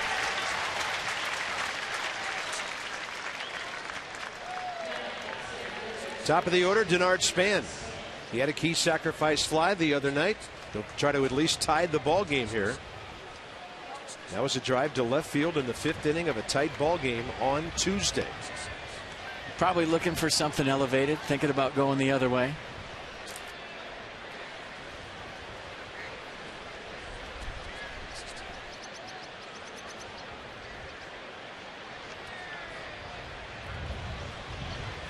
Giants infield backing up now except for Sandoval. And Morse has to stay honest at first base even with a bag. Not really holding Lobaton on, playing in front of him.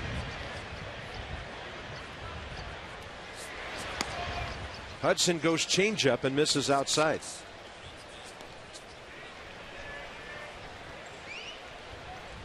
Well, he goes, they go. 26-5 when Denard Span crosses home plate. He has scored 14 runs in the Nats' last 13 games. 0-90 when he doesn't. No pressure. We got 90 losses? Wow. In career. Span bounces one up the middle. That's going to be the double play the bunt could have taken you out of. And the Nats will have a rally cut short, just like the Giants did by a double play ball. Good job by Brandon Crawford of getting to it.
Covey Cove today, and each pitcher gets a huge double play ball in the middle of the game to escape a rally. And there's one of those fundamental things, FP.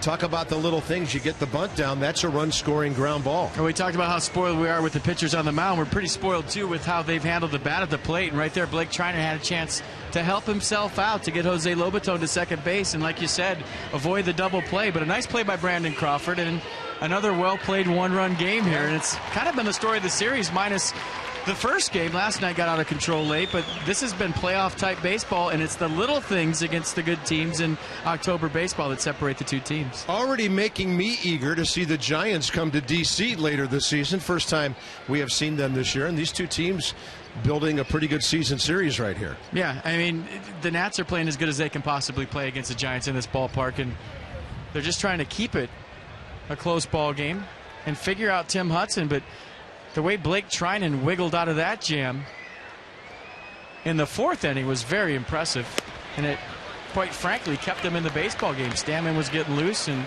Matt Williams had notions of making a change. Top of the order for the Giants, bottom of the fifth, Angel Pagan, Hunter Pence, Buster Posey. And Pagan, no interest at all in that pitch, and it's 1-1. We said at the outset that off speed for Treinen would be the key to his success today, and it's been much better here the last inning or so. Yeah, he's starting to get a feel, getting into a groove out there. That double play ball in the fourth, his 9th and 10th ground ball outs of the day.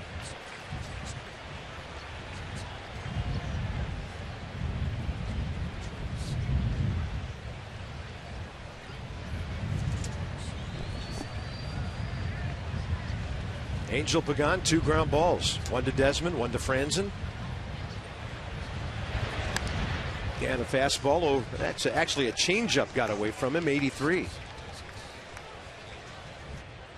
Blake Treinen, so big, so tall, even his changeup seems to get home in a hurry.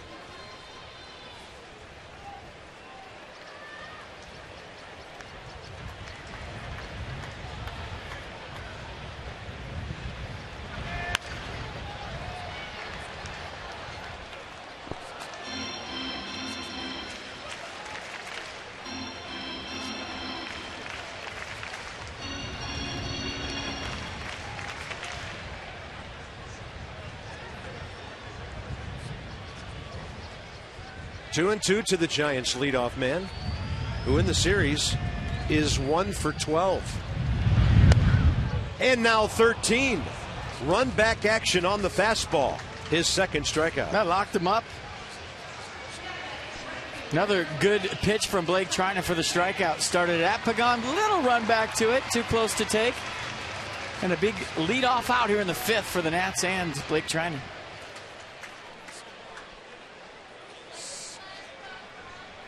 Next up, his most troublesome hitter today, along with Tyler Colvin and Michael Morse, Hunter Pence. He's gone 3-0 on him twice. Gets ahead this time. Pence a first inning base hit to right, and then a walk in the 3rd.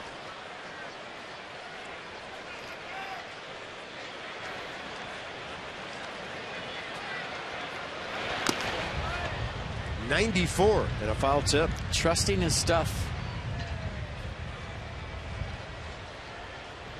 And if you're wondering what that means, as a young pitcher with your first go-around at the major league level, sometimes you're wondering if your stuff plays. Does my stuff play at the big league level?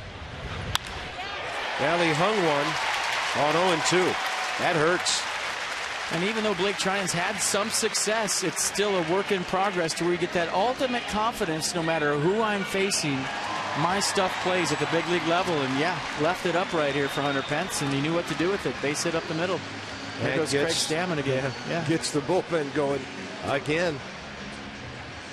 Well, young pitchers on a short lease, and they should be. So Craig Stammen, as Buster Posey steps in, getting refired in that bullpen. Posey a grounder to short and a deep fly ball to left center. That Denard Span ran down last time up.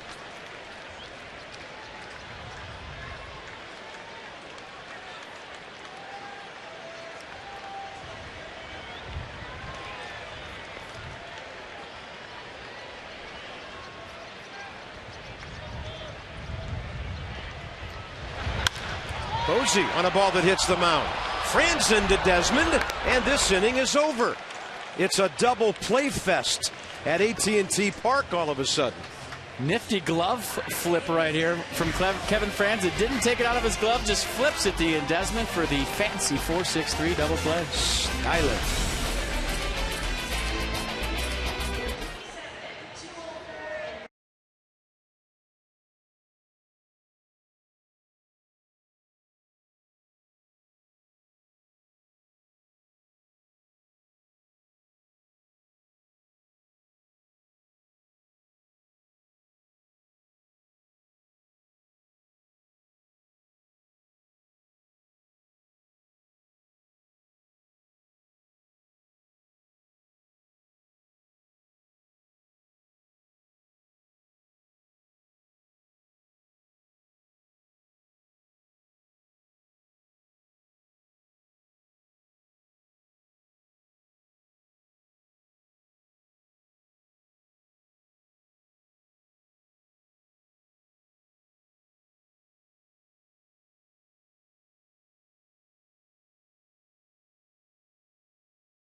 Two key double play balls get Blake Trinan through the 5th inning.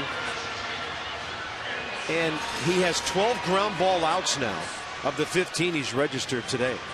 Well, for every young pitcher, every time out, such a learning experience. And for Blake Trinan today, he learned that even though he didn't have his great command, he could keep his ball club in a game.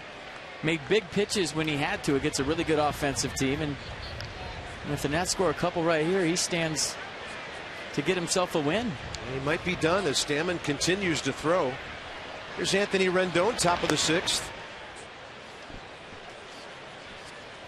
Yeah, you'd think he's through for the day with Stammen staying hot out there in the bullpen. 79 pitches, 49 strikes. Did a nice job on the fly of getting a feel for his off-speed stuff. Didn't have it early. Pulled it out late when he needed it in a big situation. Anthony Rendon, a pair of ground balls, one to second, one to third. And Hudson throws that slider in there. Counts even, 1-1. Anthony in the series 2 for 9 with a pair of walks. Comes into this one hitting .389 over his last 9 games. Target in. That means heater, and Rendon got jammed by it.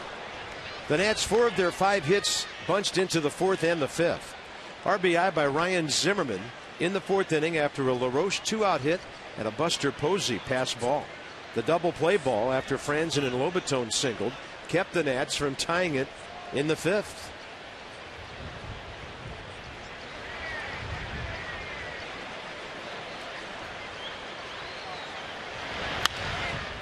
And Rendon waiting for the off-speed pitch, and that's well out of play.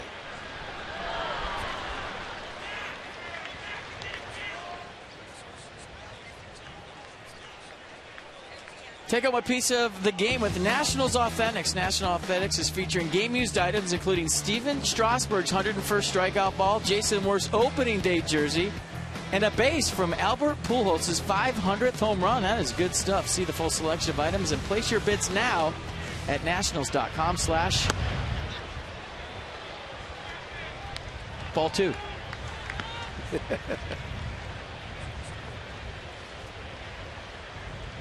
Battery getting together there, talking about big pitches and big situations. It's all learning. He's learning. Steve McCatty, Jose Lobaton, veterans telling him, giving him advice. Rendon can't reach that slider away. That's Tim Hudson's 4th strikeout of the day. And next up is Jason Worth.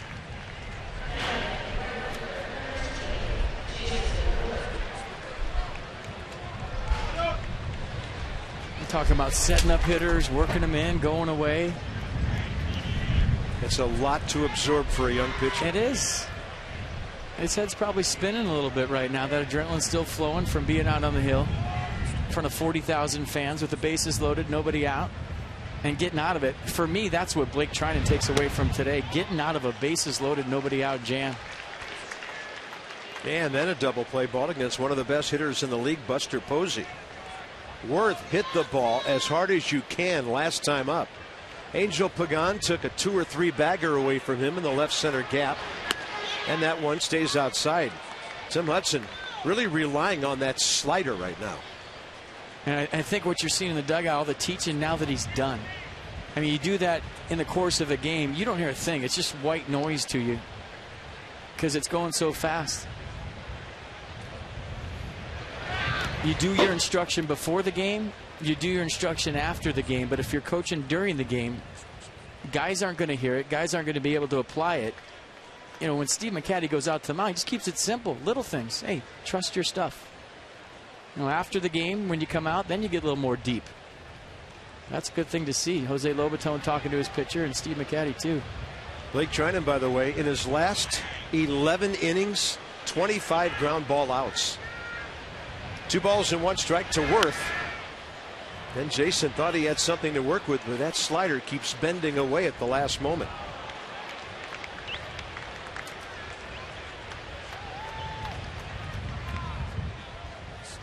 Now Jose talking to Steve McCatty.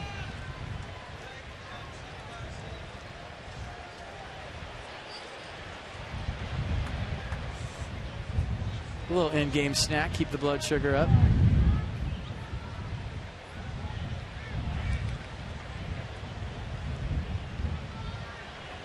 Target in 2-2, and Worth outside the bag. Bob Henley, 2-hander.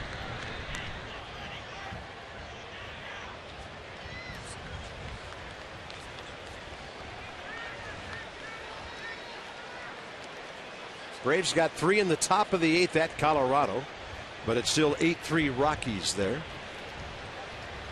Trying to send Atlanta packing, only 3 games over 500.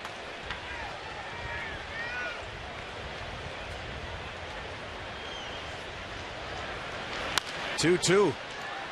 Worth pops another one out of play. Well, 7th pitch coming, and you remember last night Jason Worth on the 8th pitch off Matt Cain went deep, so the more pitches he sees, the better he usually gets.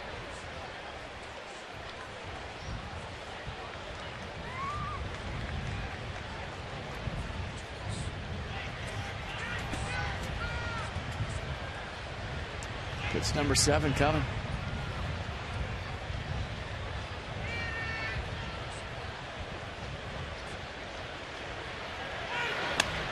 And the fastball up and away. Count goes full. 2-1 Giants. Top of the 6th. Hits are even at 5. Both teams have played errorless ball through most of this series. Giants a couple of glitches the other night. Hudson makes a lot of things happen very quickly. Target in. Worth takes a really good walk. He's aboard, tying run with 1 out. That's a perfect example of what we've been talking about, the kind of walks the Nationals hitters have been getting lately. They're not just 4-pitch walks where you just stand up there brain dead and he throws 4 over your head. It's grinding them out, fouling off borderline pitches, making them work. Great at bat by Worth. Adam LaRoche, maybe the hardest hit ball today. First time up, deep fly ball to center field. Yeah, then he got a piece of one and blooped it into left center. Scored the Nats' only run. Against Hudson, 7 for 31 career.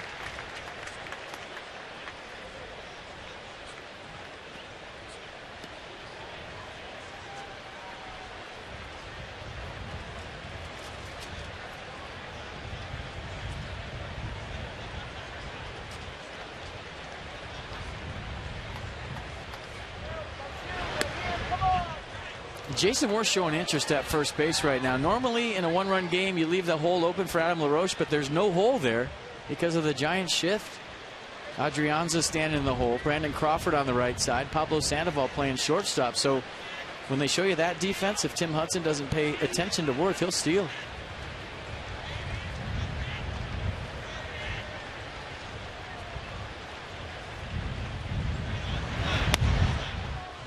Pretty good pitch. Wow. Jerry Davis took a long look at that and then just stood straight up and the crowd boos him. Well, Jerry Davis got the memo on the daily ball called to strike away to Adam LaRoche, and he said, I'm not having any of that today. Well, that's big. 2-1 count instead of 1-2.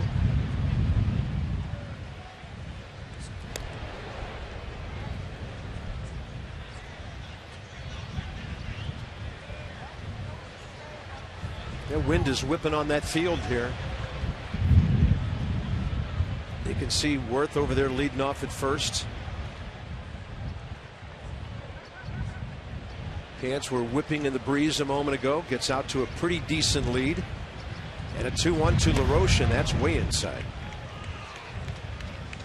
Making him work.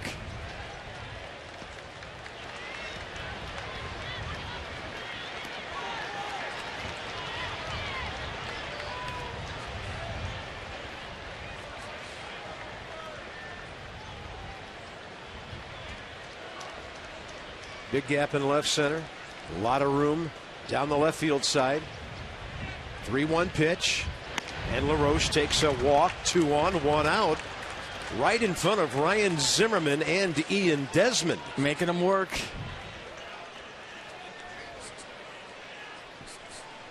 Dave Righetti coming out for a visit.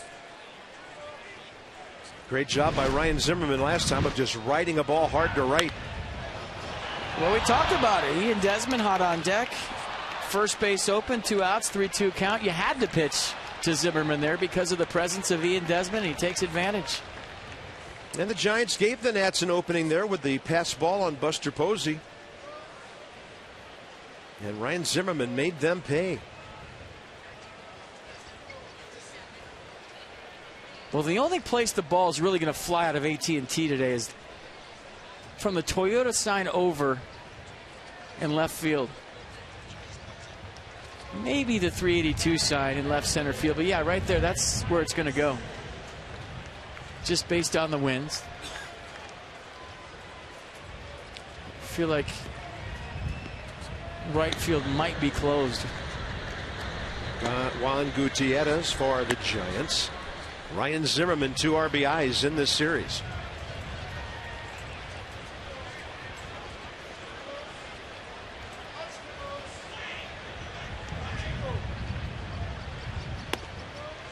And the slider missing. Hudson doesn't like the strike zone right now, and he's rattled by it. He didn't like the call by Jerry Davis on a low fastball to Jason Worth. Heard Adam LaRoche, excuse me, and he doesn't like the slider right here to Ryan Zimmerman, and you see the reaction by Hudson. He's asking, was that away? Yeah. Might be rattled.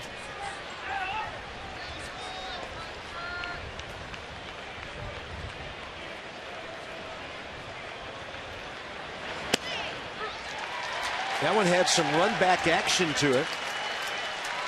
You see how Buster Posey caught that? I just, when he came up, he just looked like he did something to his right knee. Well, his lower half has been barking. His back has been sore all year, but the way he came out of the crouch right here, it looks like he got a cramp. Check this out. Right knee? Yeah. Putting his hand down on the knee guard to support himself. 1-1 to Zimmerman. And Ryan hits one to the shortstop hole. Oh, look at Crawford. He makes a play so that he can have a force out right in front of him at third base. What a play. His defense, right now, the difference in this game.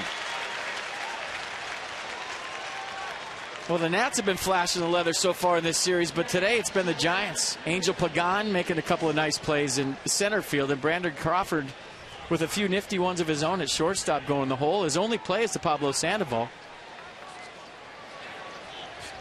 Nice backhand stab on the run. Perfect throw. Nicely done. And it'll be up to Ian Desmond with 2 outs.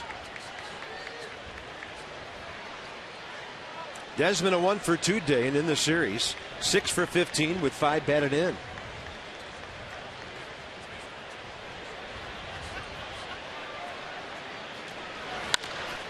Right up the middle. But the second baseman has it. And the Nats just can't sneak one through this Giants infield right now. 2 stranded. Washington's left 5. And Tim Hudson having quite a battle at the moment.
Blake trying a nice job out there today. We'll show you some Geico highlights of his out. He made some big pitches when he had to. Bases loaded, nobody out, 4th inning. Nasty changeup to Adrianza for the strikeout. And then Tim Hudson with a little 4-6-3. Thanks for coming. Double play, so gets out of the jam. And then in the 5th inning, gets another 4-6-3 double play. So when you're a sinker ball guy, even though you throw 95 to 98, that double play always in your back pocket. And Blake trying and taking advantage of his defense today. He did a nice job behind him. Up to Craig Stammen now to keep this a 2-1 game. First appearance of the series for the right-hander. 18th of the season. Another guy with a good solid ERA, just over 2.5. big key is lefties only hitting him at 204. And here's one of them, Pablo Sandoval. Couple of ground balls today to second base. And this one, well, theirs got through. The Nats didn't. Sandoval did hit it sharply. And the Giants have their leadoff man aboard for the third time today. Stamina a lot like Trinan with a sinker. He lives by the ground ball. Sometimes they're at people, sometimes they're not. Giants box score. Their offense crammed into the second. Michael Morse a leadoff hit, who's coming in now. Tyler Colvin the triple, and then an RBI ground ball by Brandon Crawford. They didn't even come close to hitting the high note. Well, I mean, great fans. Their music guy doesn't know to knock off the music before the high note and let the fans pick it up. They're not doing it. Not feeling it. Yeah, Nats fans should be proud of themselves. For a lot of different reasons, but they sing way better than Giants fans. And Michael Morse, that's a foul ball. Rendon played it anyway, and the Nats turn a really nice 5-4-3. Practice double play? Yeah. That's pretty close to third base, although Rendon's not arguing. Lobatone's not saying anything, and they have the best views besides Phil Cuzzy. I love what Kevin Franzen did. Don't be an umpire. He figures Rendon throws it to me, I'll go ahead and throw it to first. That was the best. That was the best looking non-double play I've seen in quite some time. It's pretty close. Ball bounces over the bag. It's fair. Michael Morse 2 for 2 on base hits up the middle. Not reviewable, in case you're wondering. Stammen facing Morse for the first time, and now Michael's 3 for 3, and that is going to send Pablo Sandoval to third base with nobody out.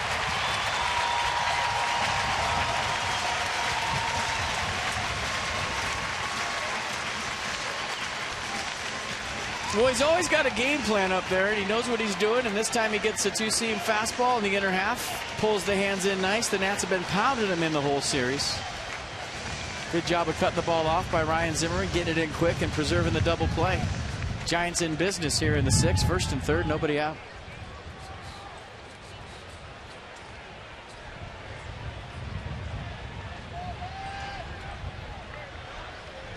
Tyler Colvin, RBI triple and a walk. 1 for 2 career against Stammen. Called a balk. And the Giants lead 3-1. Of all things.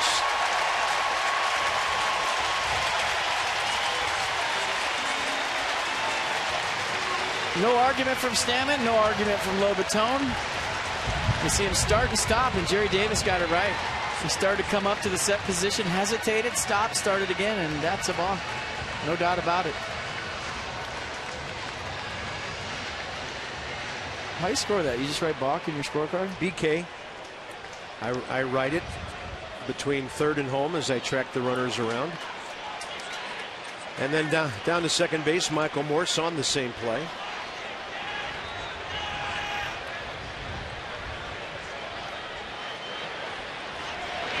That's double costly for the Nats. A 90-foot mistake leading to a run, and then basically a leadoff double for Michael Morse. Colvin going to try to move him.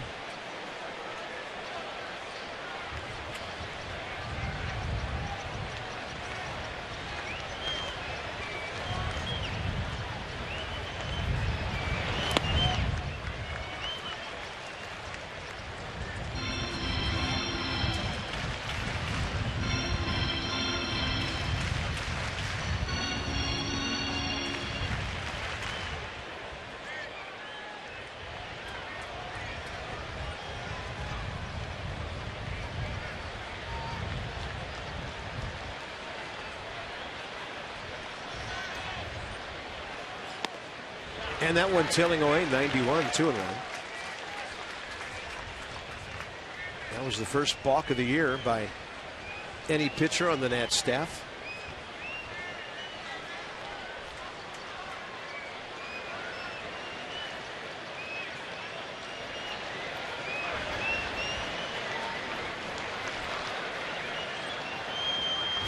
There's that slider. Well, he loved the strikeout right here. He's going fastballs away to Colvin. Doesn't want him to pull the baseball. Slider's the out pitch. And he's got so much confidence, and he'll throw it behind the count. And we've seen him bounce it a lot with 2 strikes. Wouldn't be surprised if he doubles up.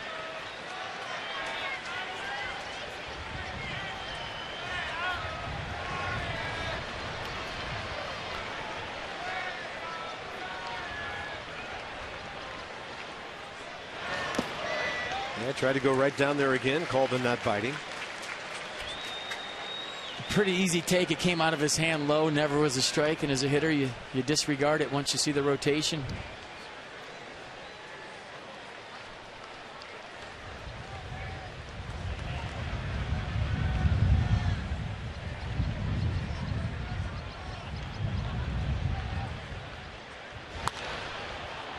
And this one straight up to the right side of the infield.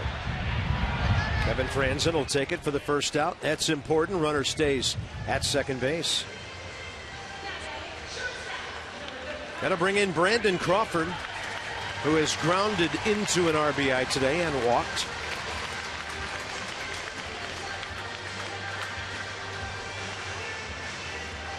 Well, it's big to keep it at a 3-1 game.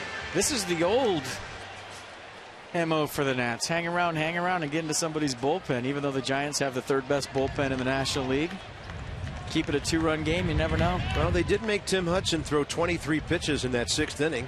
He's up to 89 on the day.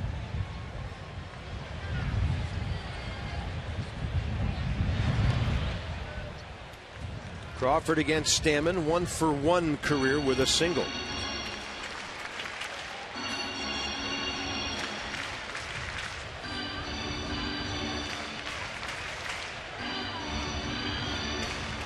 Gorgeous day by the bay.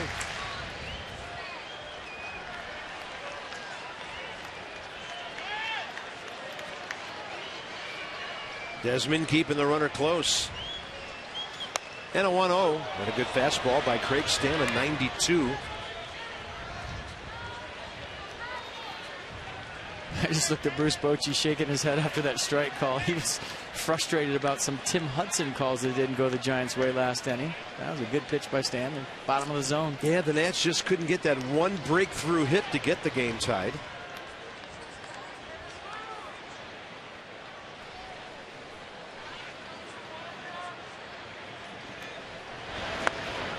And Stammen, who lives low in the zone, just missing 2 balls, 1 strike.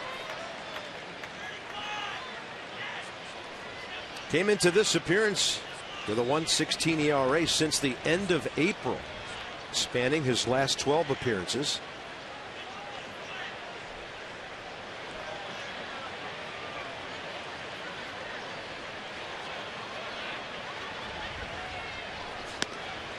And he just can't get the outside corner with the heater, 3-1.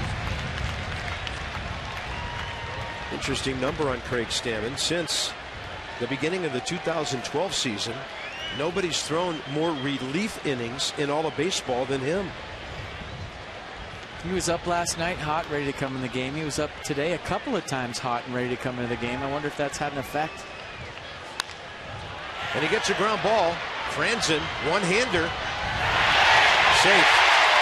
Couldn't get it out of his glove, and then he went with a backhand toss, and it cost him the runner.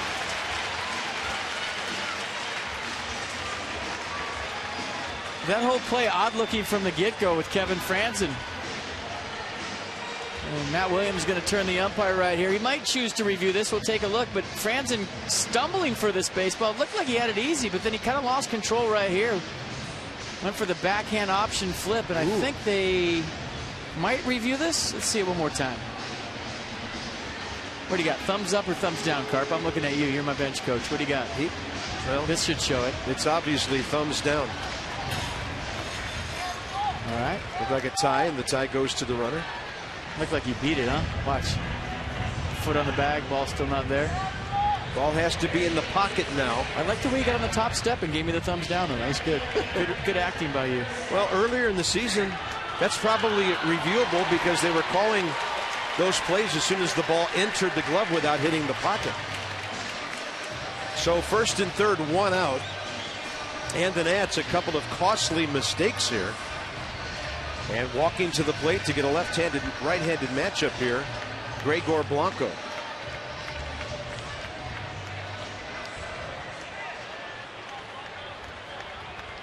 Blanco in the series, 2 for 12. He went 1 for 4 last night.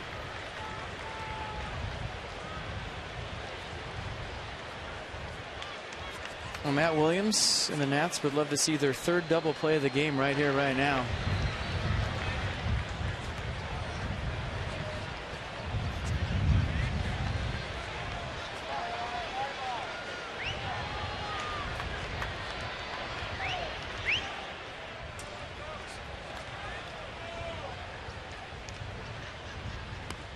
And Craig Stammen throwing that slider down in the zone against Blanco. Gregor Blanco 2 for 3 career against him. Bruce Bochy won't put it on, but Blanco will bunt on his own. No, if he'd laid down even a decent bunt now, it'd be an easy base hit. Gutierrez up again. And the fact that he's throwing as they approach Hudson means the Giants could be pinch hitting depending on what happens here with the number 8 hitter. Right now it is Hudson in the on deck circle.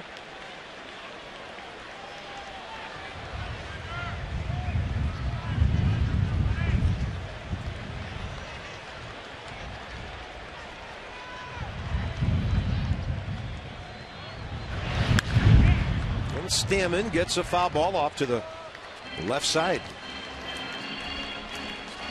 When he's throwing that slider well, it's effective against lefties if he can bury it. And it's tough to pick up.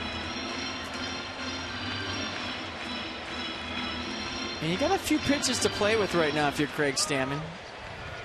You can set up that slider down and in. Maybe think about a double play with a two-seamer down the way, but you got to get it down, or you go right to the slider at his back knee. The first pitch he swung over the top. Yeah, it's got to be a hard hit ball to double up this guy too. That's going to be into the outfield. Blanco takes it the other way, and the Giants have a 3-run lead. And that's the 4th hit in this inning against Craig Stammen. The first 2 were hit hard, but not the last 2. Oh, that nice. Keeps Tim Hudson in the game, by the way. Yeah, a little too elevated. I mean, he hit his spot. Actually, I think Blanco just beat a good pitch. It's right where he wanted it. Down and away, was looking for the 6-4-3, and he just elevated. Sometimes good hitters beat good pitches. That's what happened. And here's Tim Hudson. Could be bunting, trying to move 2 guys further into scoring position. And the fastball outside.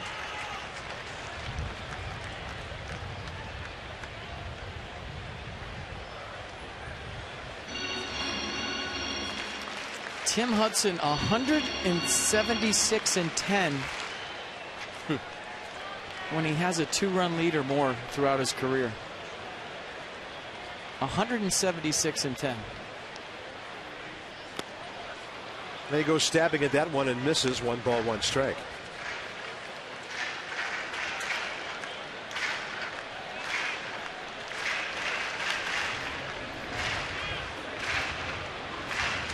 Craig Stammen about to throw his 20th pitch of the 6th inning. I can't think of anything that I'm 176-10 at. I don't know. Rock, scissors, papers, no. Tic-tac-toe, no. Opening the refrigerator, the only thing I can think of. You lost 10 times? Yeah. What'd you do? Hit yourself in the head with the refrigerator? Too much food in the arms. Light was broken? Yeah. Sleepwalking? All right. I'll buy it. These things happen at midnight. They do. Nothing good in the kitchen ever happens after midnight. That's what they always say. 2 balls, 1 strike to Stammen. Stammen to Hudson. And a ball bunted up in the air, but not reachable. Strike 2.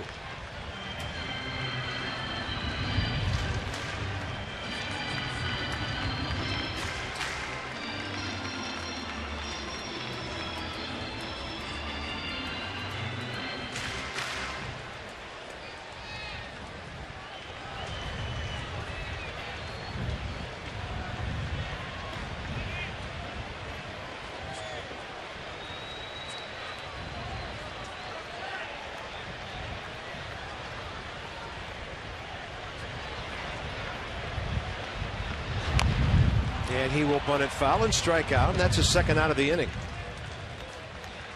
I'll take it.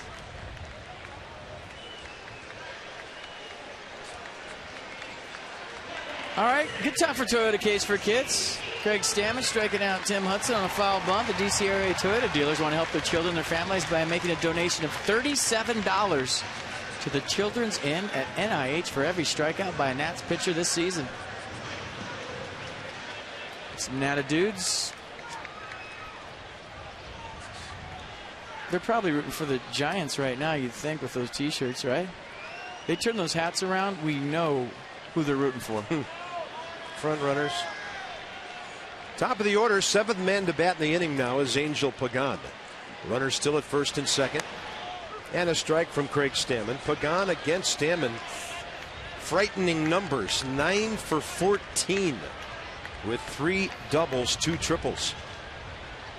A hitter who has been really rough on Craig in the past. This all started with a Pablo Sandoval first pitch, base hit the other way.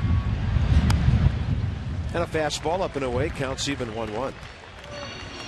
I can't remember the last time the Nats have had to stand in the field this long. They have not had to do this. Innings for the opposition last 2 weeks, very brief.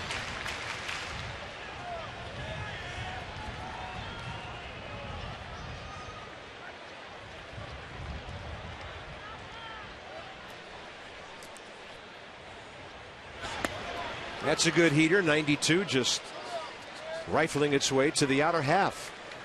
It's not like the Giants are really hitting the cover off the baseball this inning either, just some ground balls with eyes. Yeah, the Michael Morse one to left center, easily the best hit ball of the inning.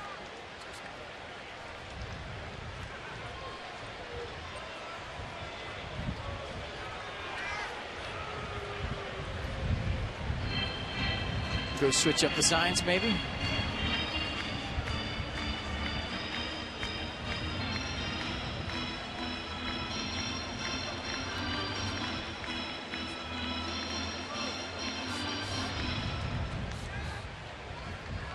See, I think a lot of pitchers are paranoid about guys on second base relaying signs. I think they relay location more than anything. Wherever the catcher's setting up, they relay that to the hitter. And a 1-2 on a pitch up. Here comes Ryan Zimmerman, and he makes it look easy. Giants pick up a couple on 4 hits. They've stranded 6. So the Nats will have to hold them down the rest of the way and pursue that Curly W in a come from behind in Game 4.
Photo. That is Chad and Debbie, and they are from Rockville, Maryland. and they look like brother and sister to me, so I'm not going to scratch him out and say he's way over his skis. Just going to make that call right now and live to work another day. Well, straight up switch here. Brandon Hicks, after Blanco hit for Adrianza, Bruce Bochy pulled the right lever on that one.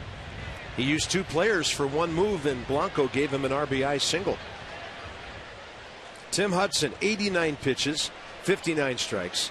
Franzen, Lobatone, and then a pinch hitter for Craig Stammen. A couple of base runners, pop one out of the yard. Still got a ball game.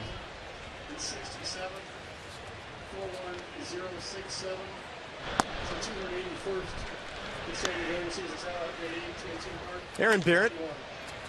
And there's a chopper rock to short of the bat of Kevin Franzen. He's 1 for 3. And that'll bring in Lobatone with Greg Dobbs on deck. All right. Peanuts are your summer home for future stars of the Washington Nationals. Plenty of promotions at the Fitz, including fireworks night, bobbleheads each month, Eat Kids free Sundays, Dollar Mondays, and much more. Call 703-590-2311 or go to PotomacNationals.com. Yep, you can eat kids for free. It's a great promotion. Here's Lobatone. Nats were in business when he singled last time up. Right center field sent Franzen to third, nobody out. Blake Trinan couldn't get a bunt down. Denard Span hit into a 6-3 double play. And that was a huge sequence for Tim Hudson. 1 ball, 1 strike.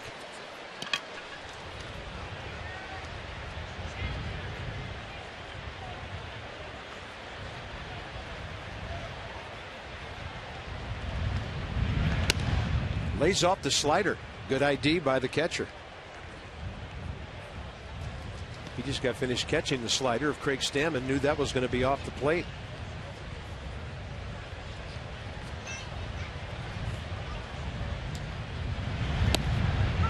That is nasty. 88 with run and sink. Mercedes-Benz will track. Strike 2. Yeah, bottom of the zone. Jerry Davis has been calling it.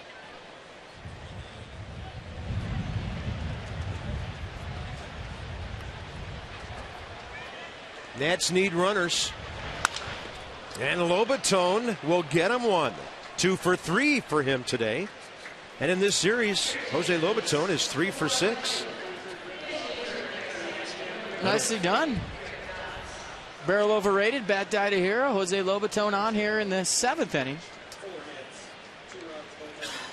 Looked like a split change from Hudson. He stayed through it nicely, broke the bat. Yeah, hit it right off the end. Well, I changed from a blue pen to a red pen, so I'm trying. Greg Dobbs is 6 for 30 career against Tim Hudson. All his years in the National League East with the Phillies and the Marlins. He has seen Hudson a lot.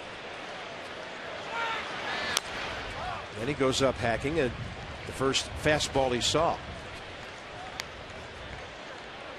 Javier Lopez for the Giants, who got 1 batter out last night in the 9th. Walked LaRoche, but lined out Ryan Zimmerman. Nats held on to win 6-2.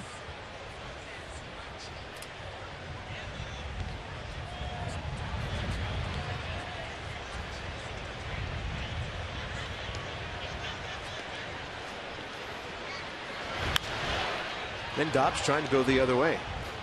No balls, 2 strikes. How low can ERAs go? Tim Hudson now under Johnny Cueto. These are major league ERA leaders. Did I see where Yu Darvish had his first complete game last night? Yeah, he had not had one when he faced the Nats. That just blows my mind. Yeah, I had noticed that when I was putting together his numbers for that game. Wow, he hasn't gone the distance.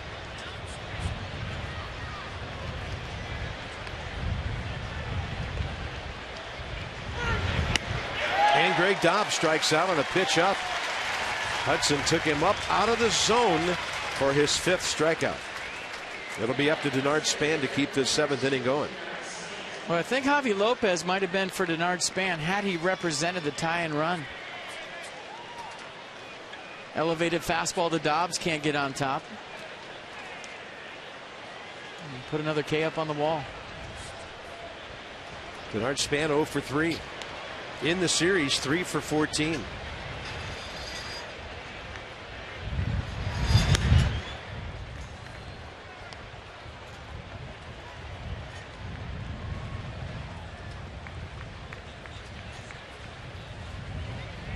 Well, within inches of tying this game back in the 5th.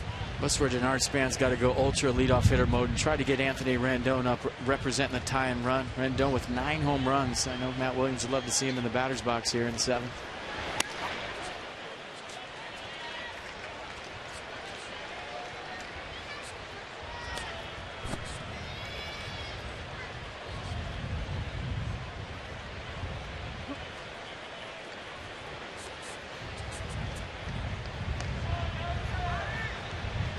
There's the man you want to see at the plate here.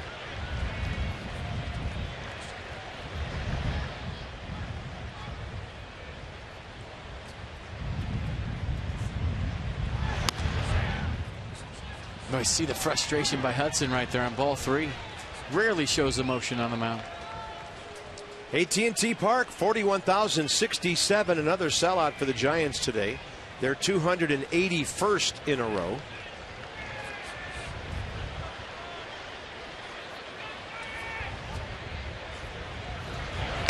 And Denard Span takes one at the knees, 3-1. I like the way he took that, though. He just didn't stand there. He did some homework on a 3-0 count. It's a great lesson for you younger players out there. Do your homework on 3-0. Track the pitch in like you're going to swing at it, even though you're taking all the way, so that you're not surprised by the 3-1 pitch.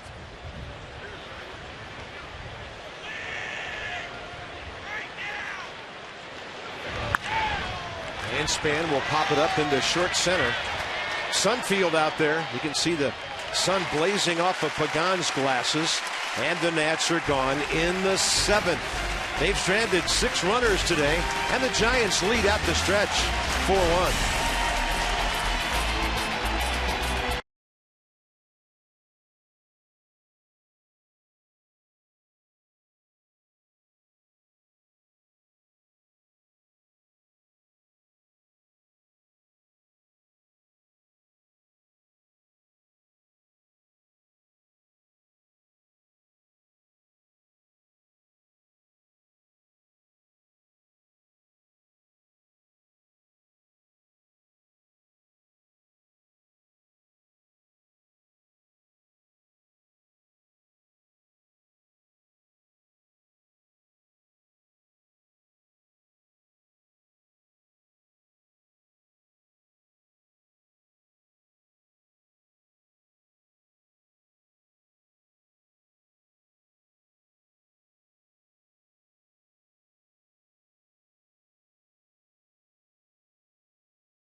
Is presented by authority of the Washington Nationals and may not be reproduced or retransmitted in any form.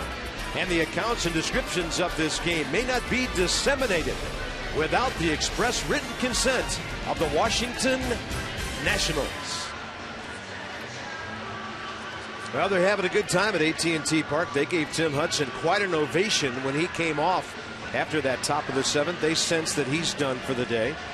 And the Nats a little deeper into their bullpen with Aaron Barrett. This call to the bullpen packaged by the UPS Store, your one-stop shop for all your small business needs. Let them handle your mailbox service needs. At UPS, we love logistics.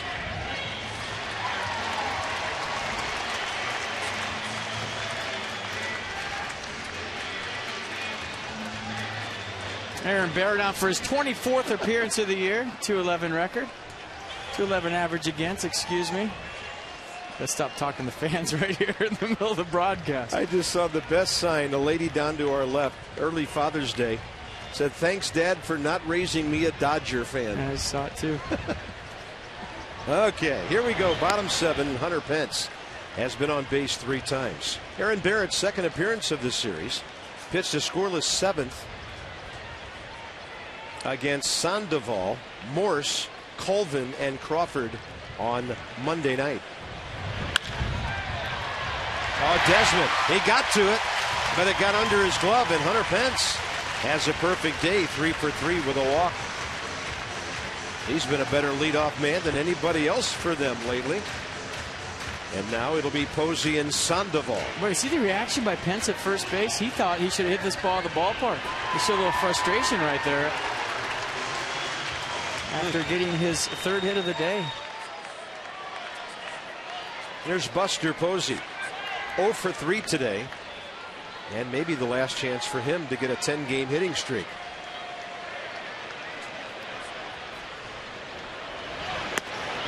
Barrett with 95, booms it in there.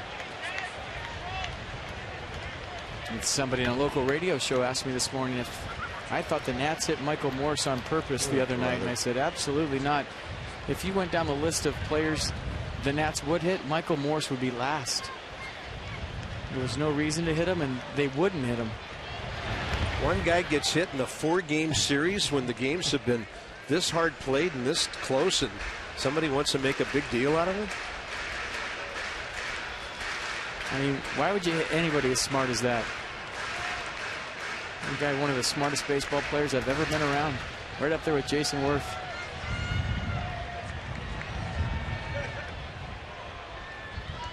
One to Posey.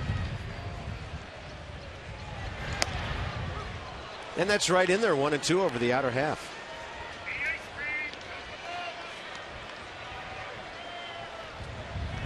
Well, looks like a good count for the nuclear slider. What do you think? I like it.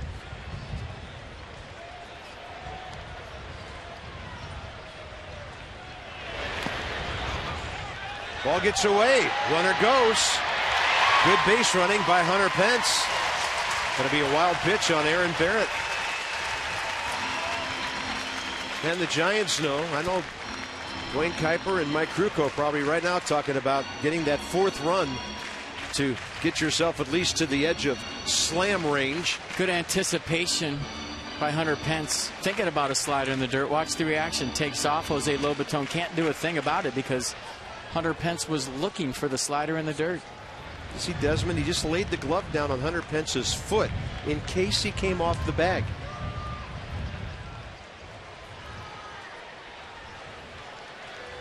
Runner at second, nobody out.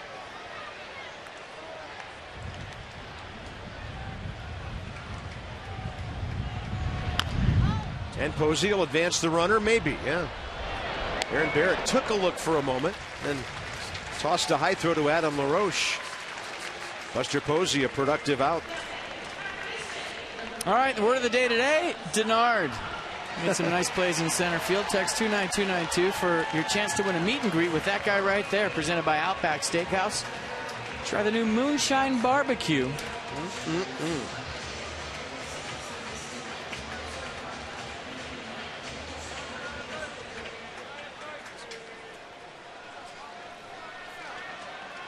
Here comes Pablo. And Sandoval got their rally going last inning with a leadoff single to the left side.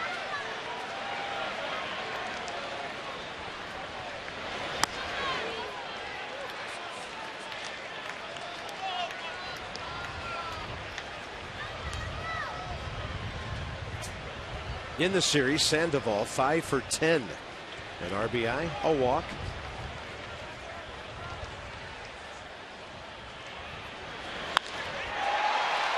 And that will jam him right into a sacrifice fly to make it 5-1. And give Hunter Pence a lot of credit for that run. Hunter Pence, Buster Posey, Pablo Sandoval all in on that one. But you're right. Aggressive base running by Hunter Pence, taking second base, getting to third base on the comebacker, and Pablo Sandoval cleaning up. And here's Michael Morse, who Aaron Barrett did hit with a pitch the other night. There are several hitters around baseball leading their team in homers and RBIs in their first year with their new teams. We talked about Nelson Cruz. That guy, 21 homers, 55 RBIs. Jose Abreu of the White Sox, 50 ribbies. Michael Morse and young George Springer of Houston, who has a good future ahead of him.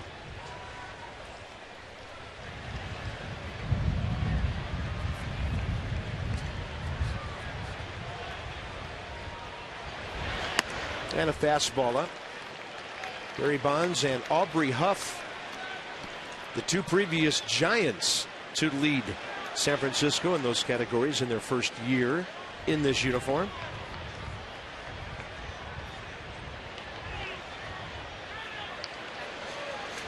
And a 2-0 from Barrett. Ball 3. Michael Morse, a perfect day. Single. Second inning, single fourth inning, and another one in the sixth. His base hit really set up that 2-run sixth. And in the series, he is 6 for 13. The Nats have kept him from driving in any runs. Buster Posey does not have an RBI in this series. Neither does Pence. Sandoval has 2. And after today, we wish the Beast nothing but the best until August 22nd, 23rd, and 24th. That's when the Giants come to Nats Park. That'll be a fun series. Can't wait to see what the standings look like then. 3-1 to Michael. And Barrett jams him. Pop up to Ian Desmond, fighting the sun. Well done. Another run for the Giants in the 7th. For the Nats, it'll be Rendon, Worth, and LaRoche.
Two runs, Ryan Zimmerman with the RBI single, but the story of the day has been Tim Hudson's standing ovation when he came off the mound. And 39 years old in July, Tim Hudson pitching like he's 20 years old. He just kept the Nats off balance all day long, and his domination continues against the franchise. He's 16-5 career against the Nats. Yeah, he sailed through 7, didn't he? A couple of glitches along the way. 2 walks in the 6th. 104 pitches, 68 strikes. Can't teach that. You really can't. Gene Machi. We have heard a lot about this guy. The ERA is ridiculous. Been one of the National League leaders all year long. 0.32. 23 Ks, 28 innings. And he's won 5 decisions out of the bullpen. The split is ridiculous. That's his out pitch, and hitters have a tough time picking it up at all. Well, I'd like to say we're looking forward to seeing it, but I'm sure Rendon, Worth, and LaRoche would not concur. Get the first fastball and be done with it. That one up and in.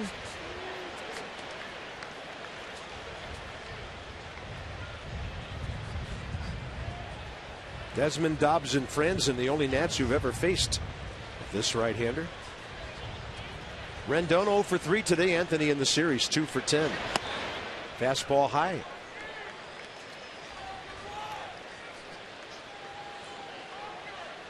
Load him up, see what happens.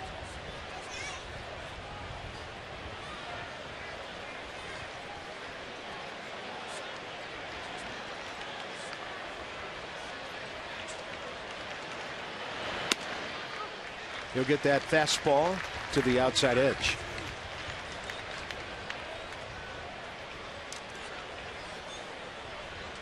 .32-year-old right-hander, 6 foot, 255. 51 games for the Giants last year. And a .238 ERA. A career minor leaguer from 2000 to 2012. Rendon's going to greet him with a base hit. Anthony's first of the day, third of the series. And the Nationals have their 7th hit. Here's Jason Worth. Well, dare I say, Worthquake in San Francisco. 3-0 lead at the time. Jason Worth, the 8th pitch of the at-bat, makes it 4-0.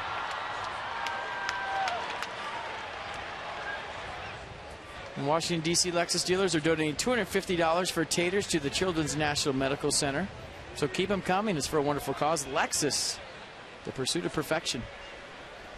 60 home runs by the guys this year. That's $15,000. He gets the low strike call. Worth today 0 for 2 with a walk. In the series, 5 for 14. 2 bases on balls. A homer, 6 RBIs. Gets ahead with the fastball, then he goes to the split.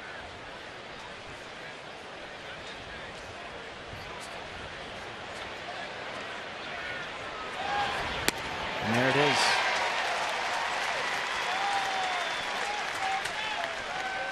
Well, a former Giant will forever be linked to that pitch, Roger Craig. Baby. That just looks like a heater all the way. Tough to recognize that. And it's his best pitch.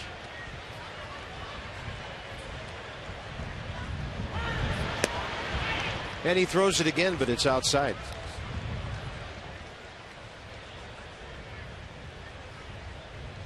One thing I will say about Jason Worth, even if he gets fooled on one of those splits, he has that extendo swing where he can reach out and tap it in the outfield.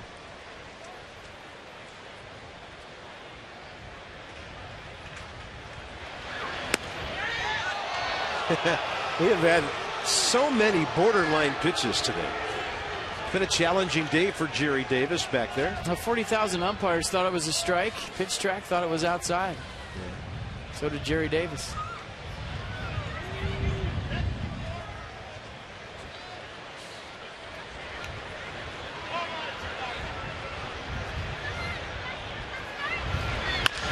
And Worth will hit a potential double play ball. And the Giants will turn to 6-4-3.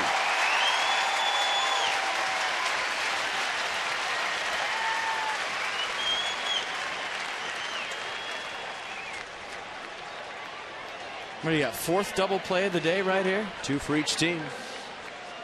6-4-3. Nice turn by Brandon Hicks. Good slide by Rendon. Worth hustling down the line, but Hicks got rid of it quick. A nice pick by Michael Morse. Next up, Adam LaRoche, 1 for 2 with a walk.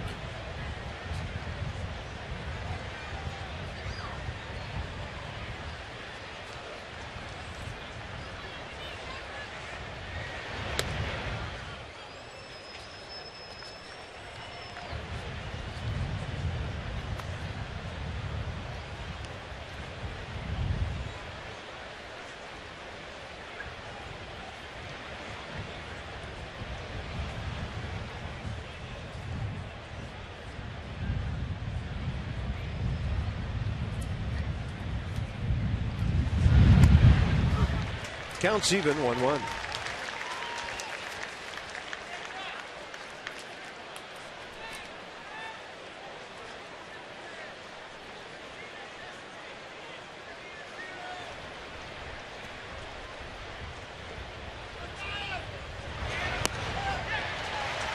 That's a split right there. That is nasty. Just disappears.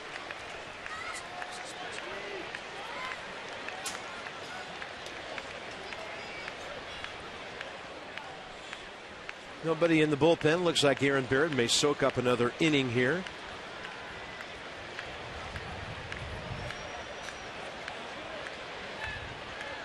And a 1-2 to LaRoche. Buster Posey trying to frame the fastball there.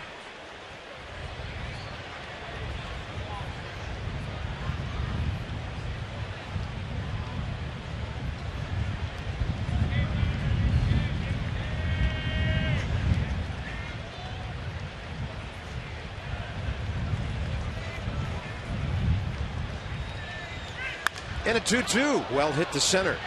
Back goes Pagan. Nats have had some good swings today.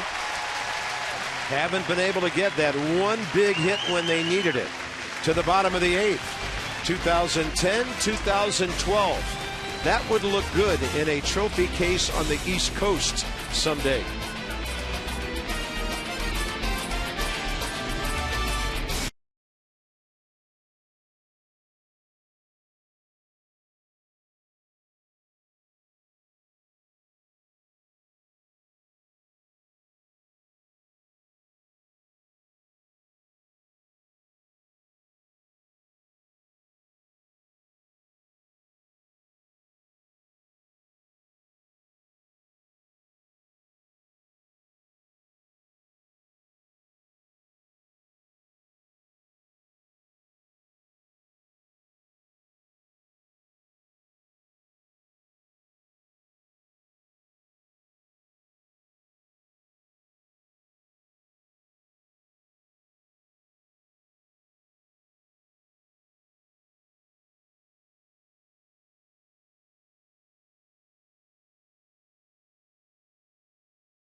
Park, and just like we promised you earlier in the game, it's Miller time, brought to you by Miller Lite. We're going to go back to the 4th inning and make this our Miller moment.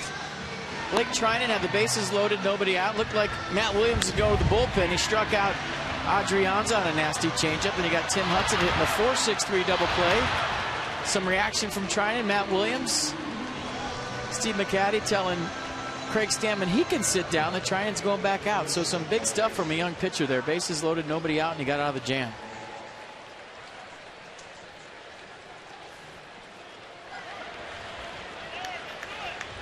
Another inning of work for Aaron Barrett against Colvin, Crawford, and Hicks in the bottom of the 8th.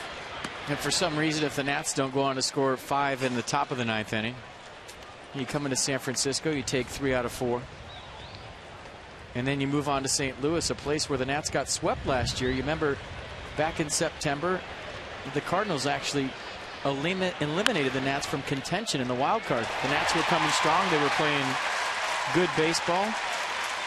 And I think it was that last game on a Wednesday, September 25th, when they eliminated the Nats from their wild card hopes, getting in that second wild card, and then it was on to Arizona for 3 more. So the way I look at it, the Nats owe the Cardinals. Oh, do they?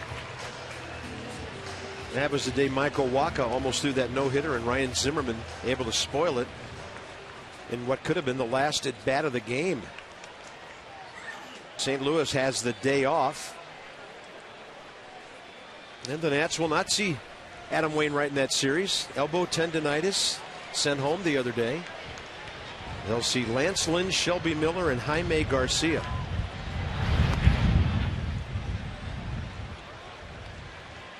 Be a good atmosphere there. A weekend series in St. Louis. 3 packed houses. It's a good road trip. Well, it's 5-2 even if the Nats drop this one today. Still 3 outs. I think we all would have taken that, but a long way to go yet. Still 3 outs to play with. 1-0 to Brandon Crawford. That's trouble. Brian Zimmerman over to cut it off. Coming around third is Tyler Colvin. He'll be held with nobody out. And Brandon Crawford is on 3 times today. So now the Nats are getting a dose of what the Giants have been doing to everybody else. They haven't killed the Nats with power in this series, but today just putting hits together. Yeah, Brandon Crawford doing a nice job of going the other way, and he's done that the whole series. Ryan Zimmerman down the corner gets it. Nice throw to Ian Desmond to hold Colvin at third base. Now, if Ryan would have backhanded that ball, jumped and thrown it to Ian Desmond, we would have said, well, he's not over third base yet. That would have been about a 5-hopper. Hard to make that throw from way out there. Here's Hicks, infield way in. The Nats now just trying to preserve whatever they can, down by 4. Pitcher spot next. Sergio Romo, short on work lately, is warming for them.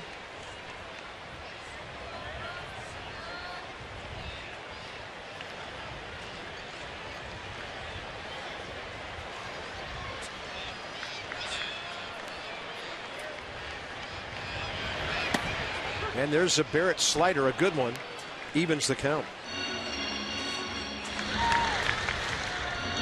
Sergio Romo has 20 saves in 22 opportunities. He's really developed a changeup to add to his repertoire. That's Hector Sanchez to hit for Machi in a moment. And Barrett, another bear of a slider, 1-2.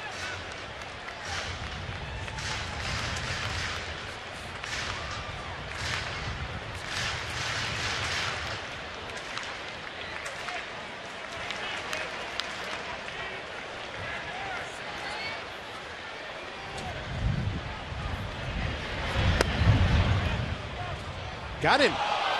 Quinn Wolcott punches out Brandon Hicks from first base. I'll check it out from the side.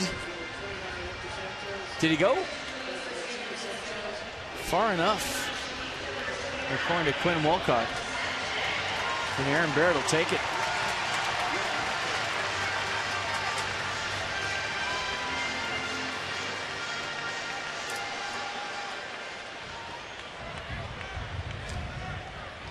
Hector Sanchez, 2 for 12 with a couple of RBIs as a pinch hitter.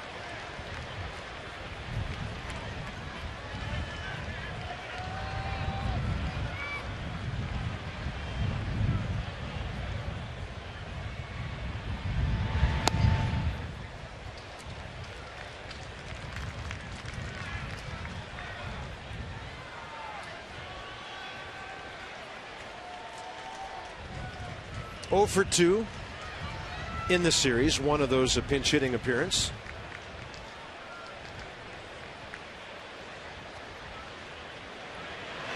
And Barrett goes inside with a fastball, way in there. You can watch the Nats all season long with MLB.Premium, the #1 live streaming sports service celebrating 12 years. Join the millions of subscribers and watch every out-of-town market game live in true HD and over 400 devices.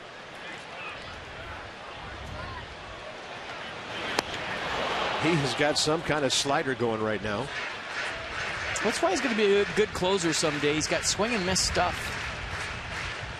He's got that out pitch off of a 95-mile-an-hour fastball, and he misses a lot of bats. Key for Aaron Barrett always is to get ahead with that fastball, get strike one to get to that nasty slider. We're at 2-0 right there, and it worked nice. That's 2 more runs, it looks like, for the Giants. And it's a 7-1 game as Sanchez delivers a RBI pinch hit.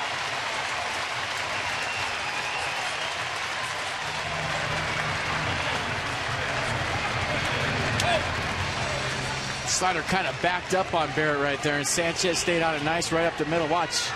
Supposed to be down in, backs up a little bit right out over the plate, and goes right back up the middle. The infield's in, so A good effort by Franzen, but that's 2 more runs for the Giants. Aaron Barrett's given up 3 runs on 4 hits in these 2 innings. It's up to the Nats whether the Giants have put this out of reach or not. And here's Angel Pagano for 4 today. And he lifts one to left center. It's coming back to Zimmerman, and he's right in front of Span to make that play. Good communication by the left fielder and the center fielder. And Angel Pagan 1 for 15 in this series.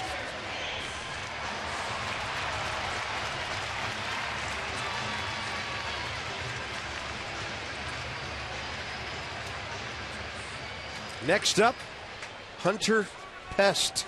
At least that's what he's been to the Nats today. 3 hits, a run, a walk. And he was 2 for 11 in the series coming in.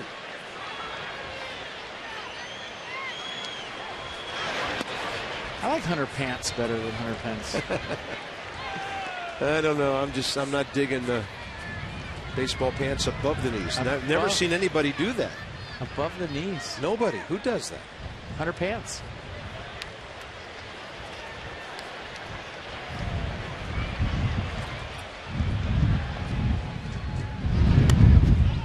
Two and 0.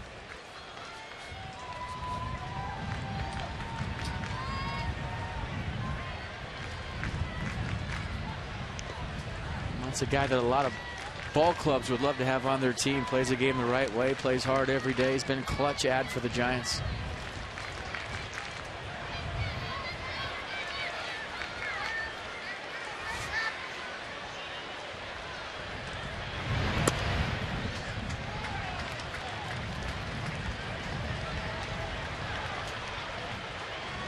This is the most runs I have the Nats giving up since May 28th.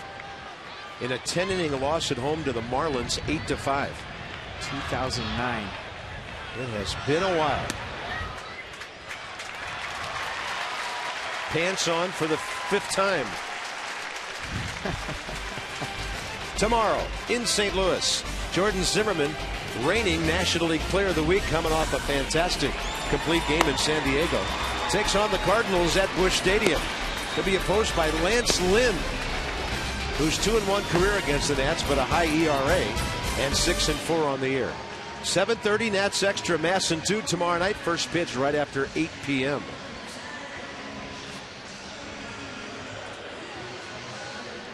Nats will go from the 3rd highest average attendance ballpark in the league to the 2nd. And there's Jordan, bundled up on a cool afternoon.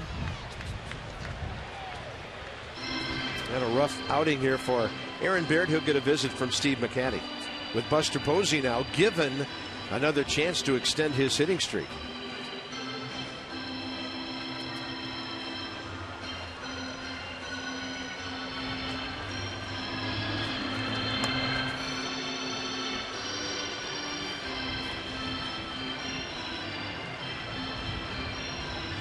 And Jordan pitched 7 innings April 19th against the Cardinals. Pretty good outing. Struck out 6, walked 2. Gave up just 1 earned run, 4 runs total. 7 hits, threw 100 pitches, 71 for strikes.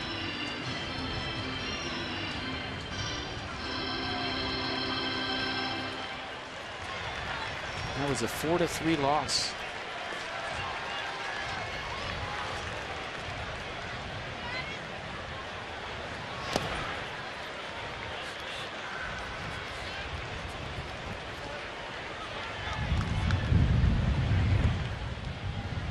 Probably Barrett's last hitter with Jerry Blevins up.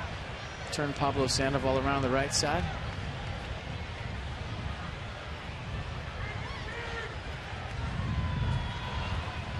And a 1-0 pitch. Runs back to the outside corner.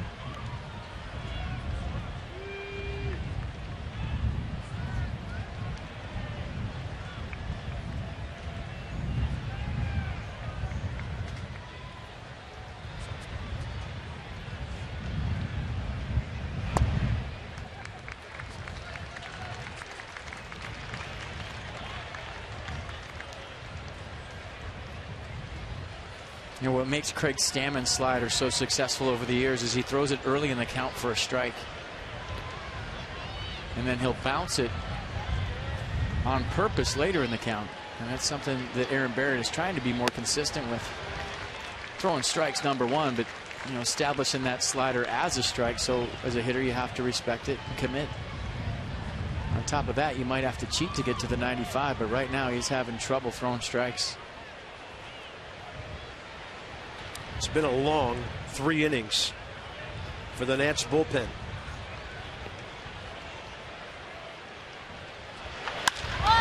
Posey high in the air, left center. Denard Span under it, and Buster Posey is 0 for 5 today. But the Giants tack on 2 more runs, and the Nats need a huge miracle of runs and abundance in the top of the 9th.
PNC Bank, for the achiever in you, and by your local DC area Land Rover retailers.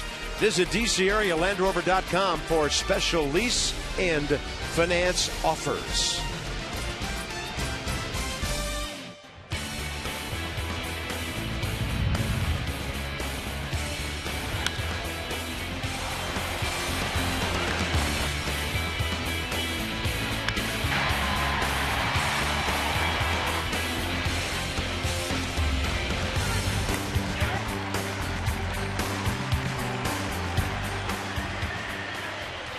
Last inning of the series, unless the Nats do something huge here.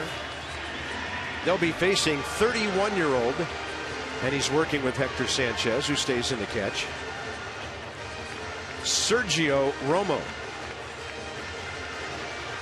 Made the All-Star team last year.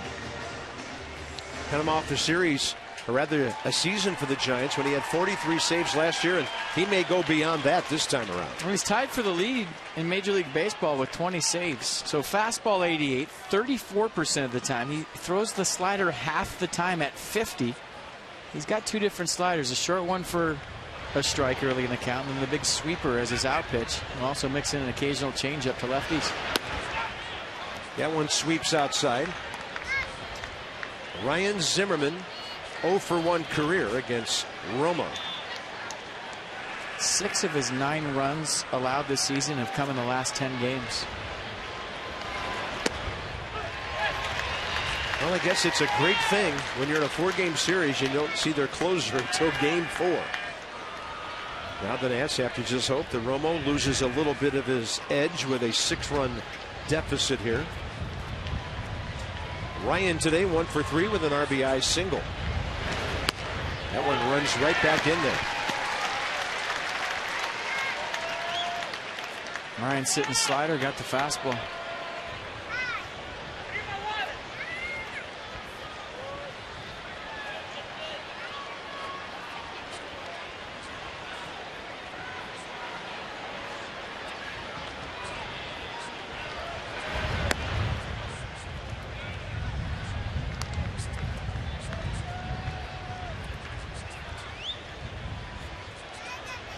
Braves hammered at Colorado today, 10-3.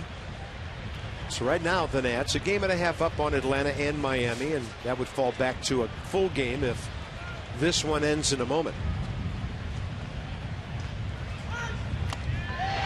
Swinging a foul tip and the strikeout.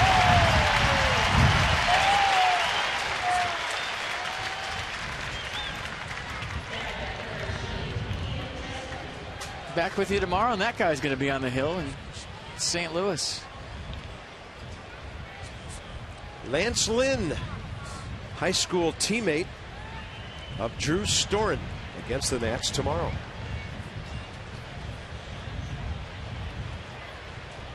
Zimmerman, Strasburg, Pfister. You like the way the rotation lines up for that series, don't you?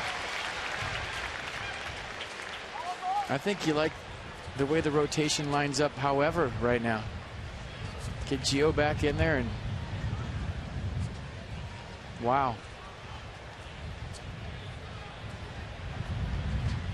114 pitches, 83 strikes for Jordan on Sunday.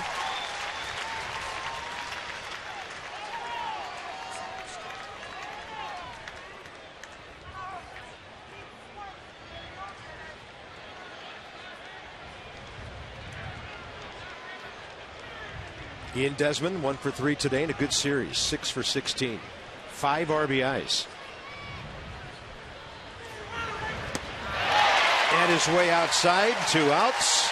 No way to reach that. Boy, you talk to hitters that face Romo, they can't pick up the rotation on a slider. It's a no-dot slider, meaning most sliders you see that little dot in the middle of the baseball. You see the rotation.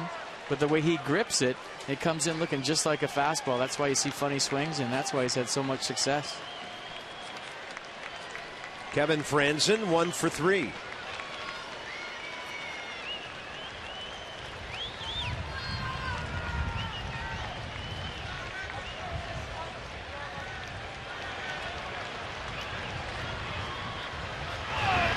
And that one rides up and in. Man, that got in on Kevin's hands in a hurry.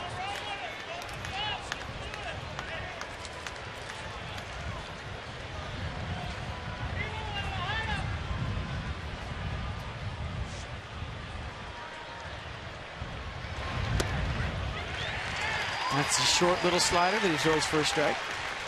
And I'll probably go with the big sweeper.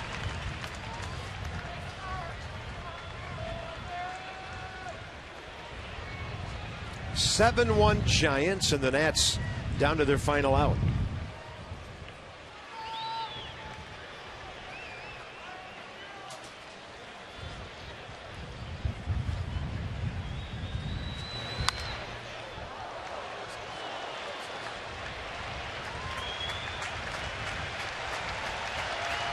$41,067 paid today, and this is the 9th inning they've been waiting for 4 days.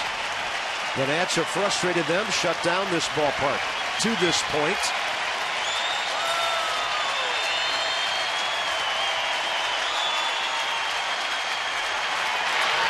And Kevin Franzen takes one right in the numbers.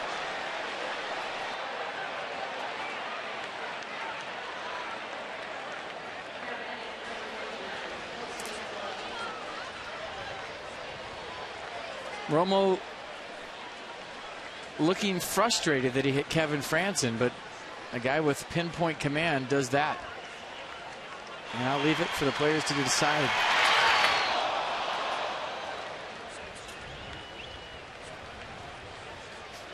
And he did have a one syllable of being upset as Franzen exited the batter's box there. Here's Lobatone. Nate McLouth waiting if the inning continues, and Jose has a couple of hits today.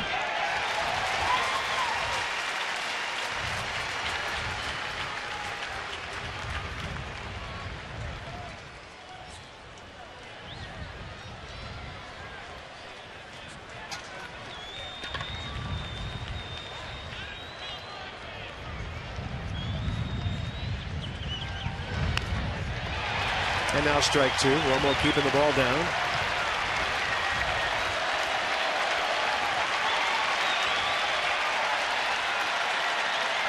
Giants trying to win their 43rd game of the year.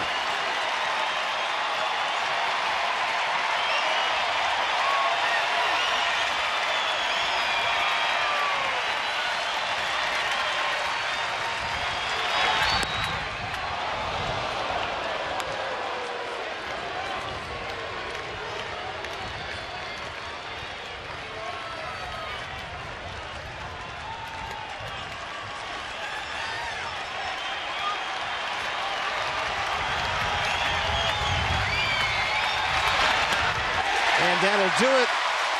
But the Nats will win 3 out of 4 in San Francisco. And there is not a team on the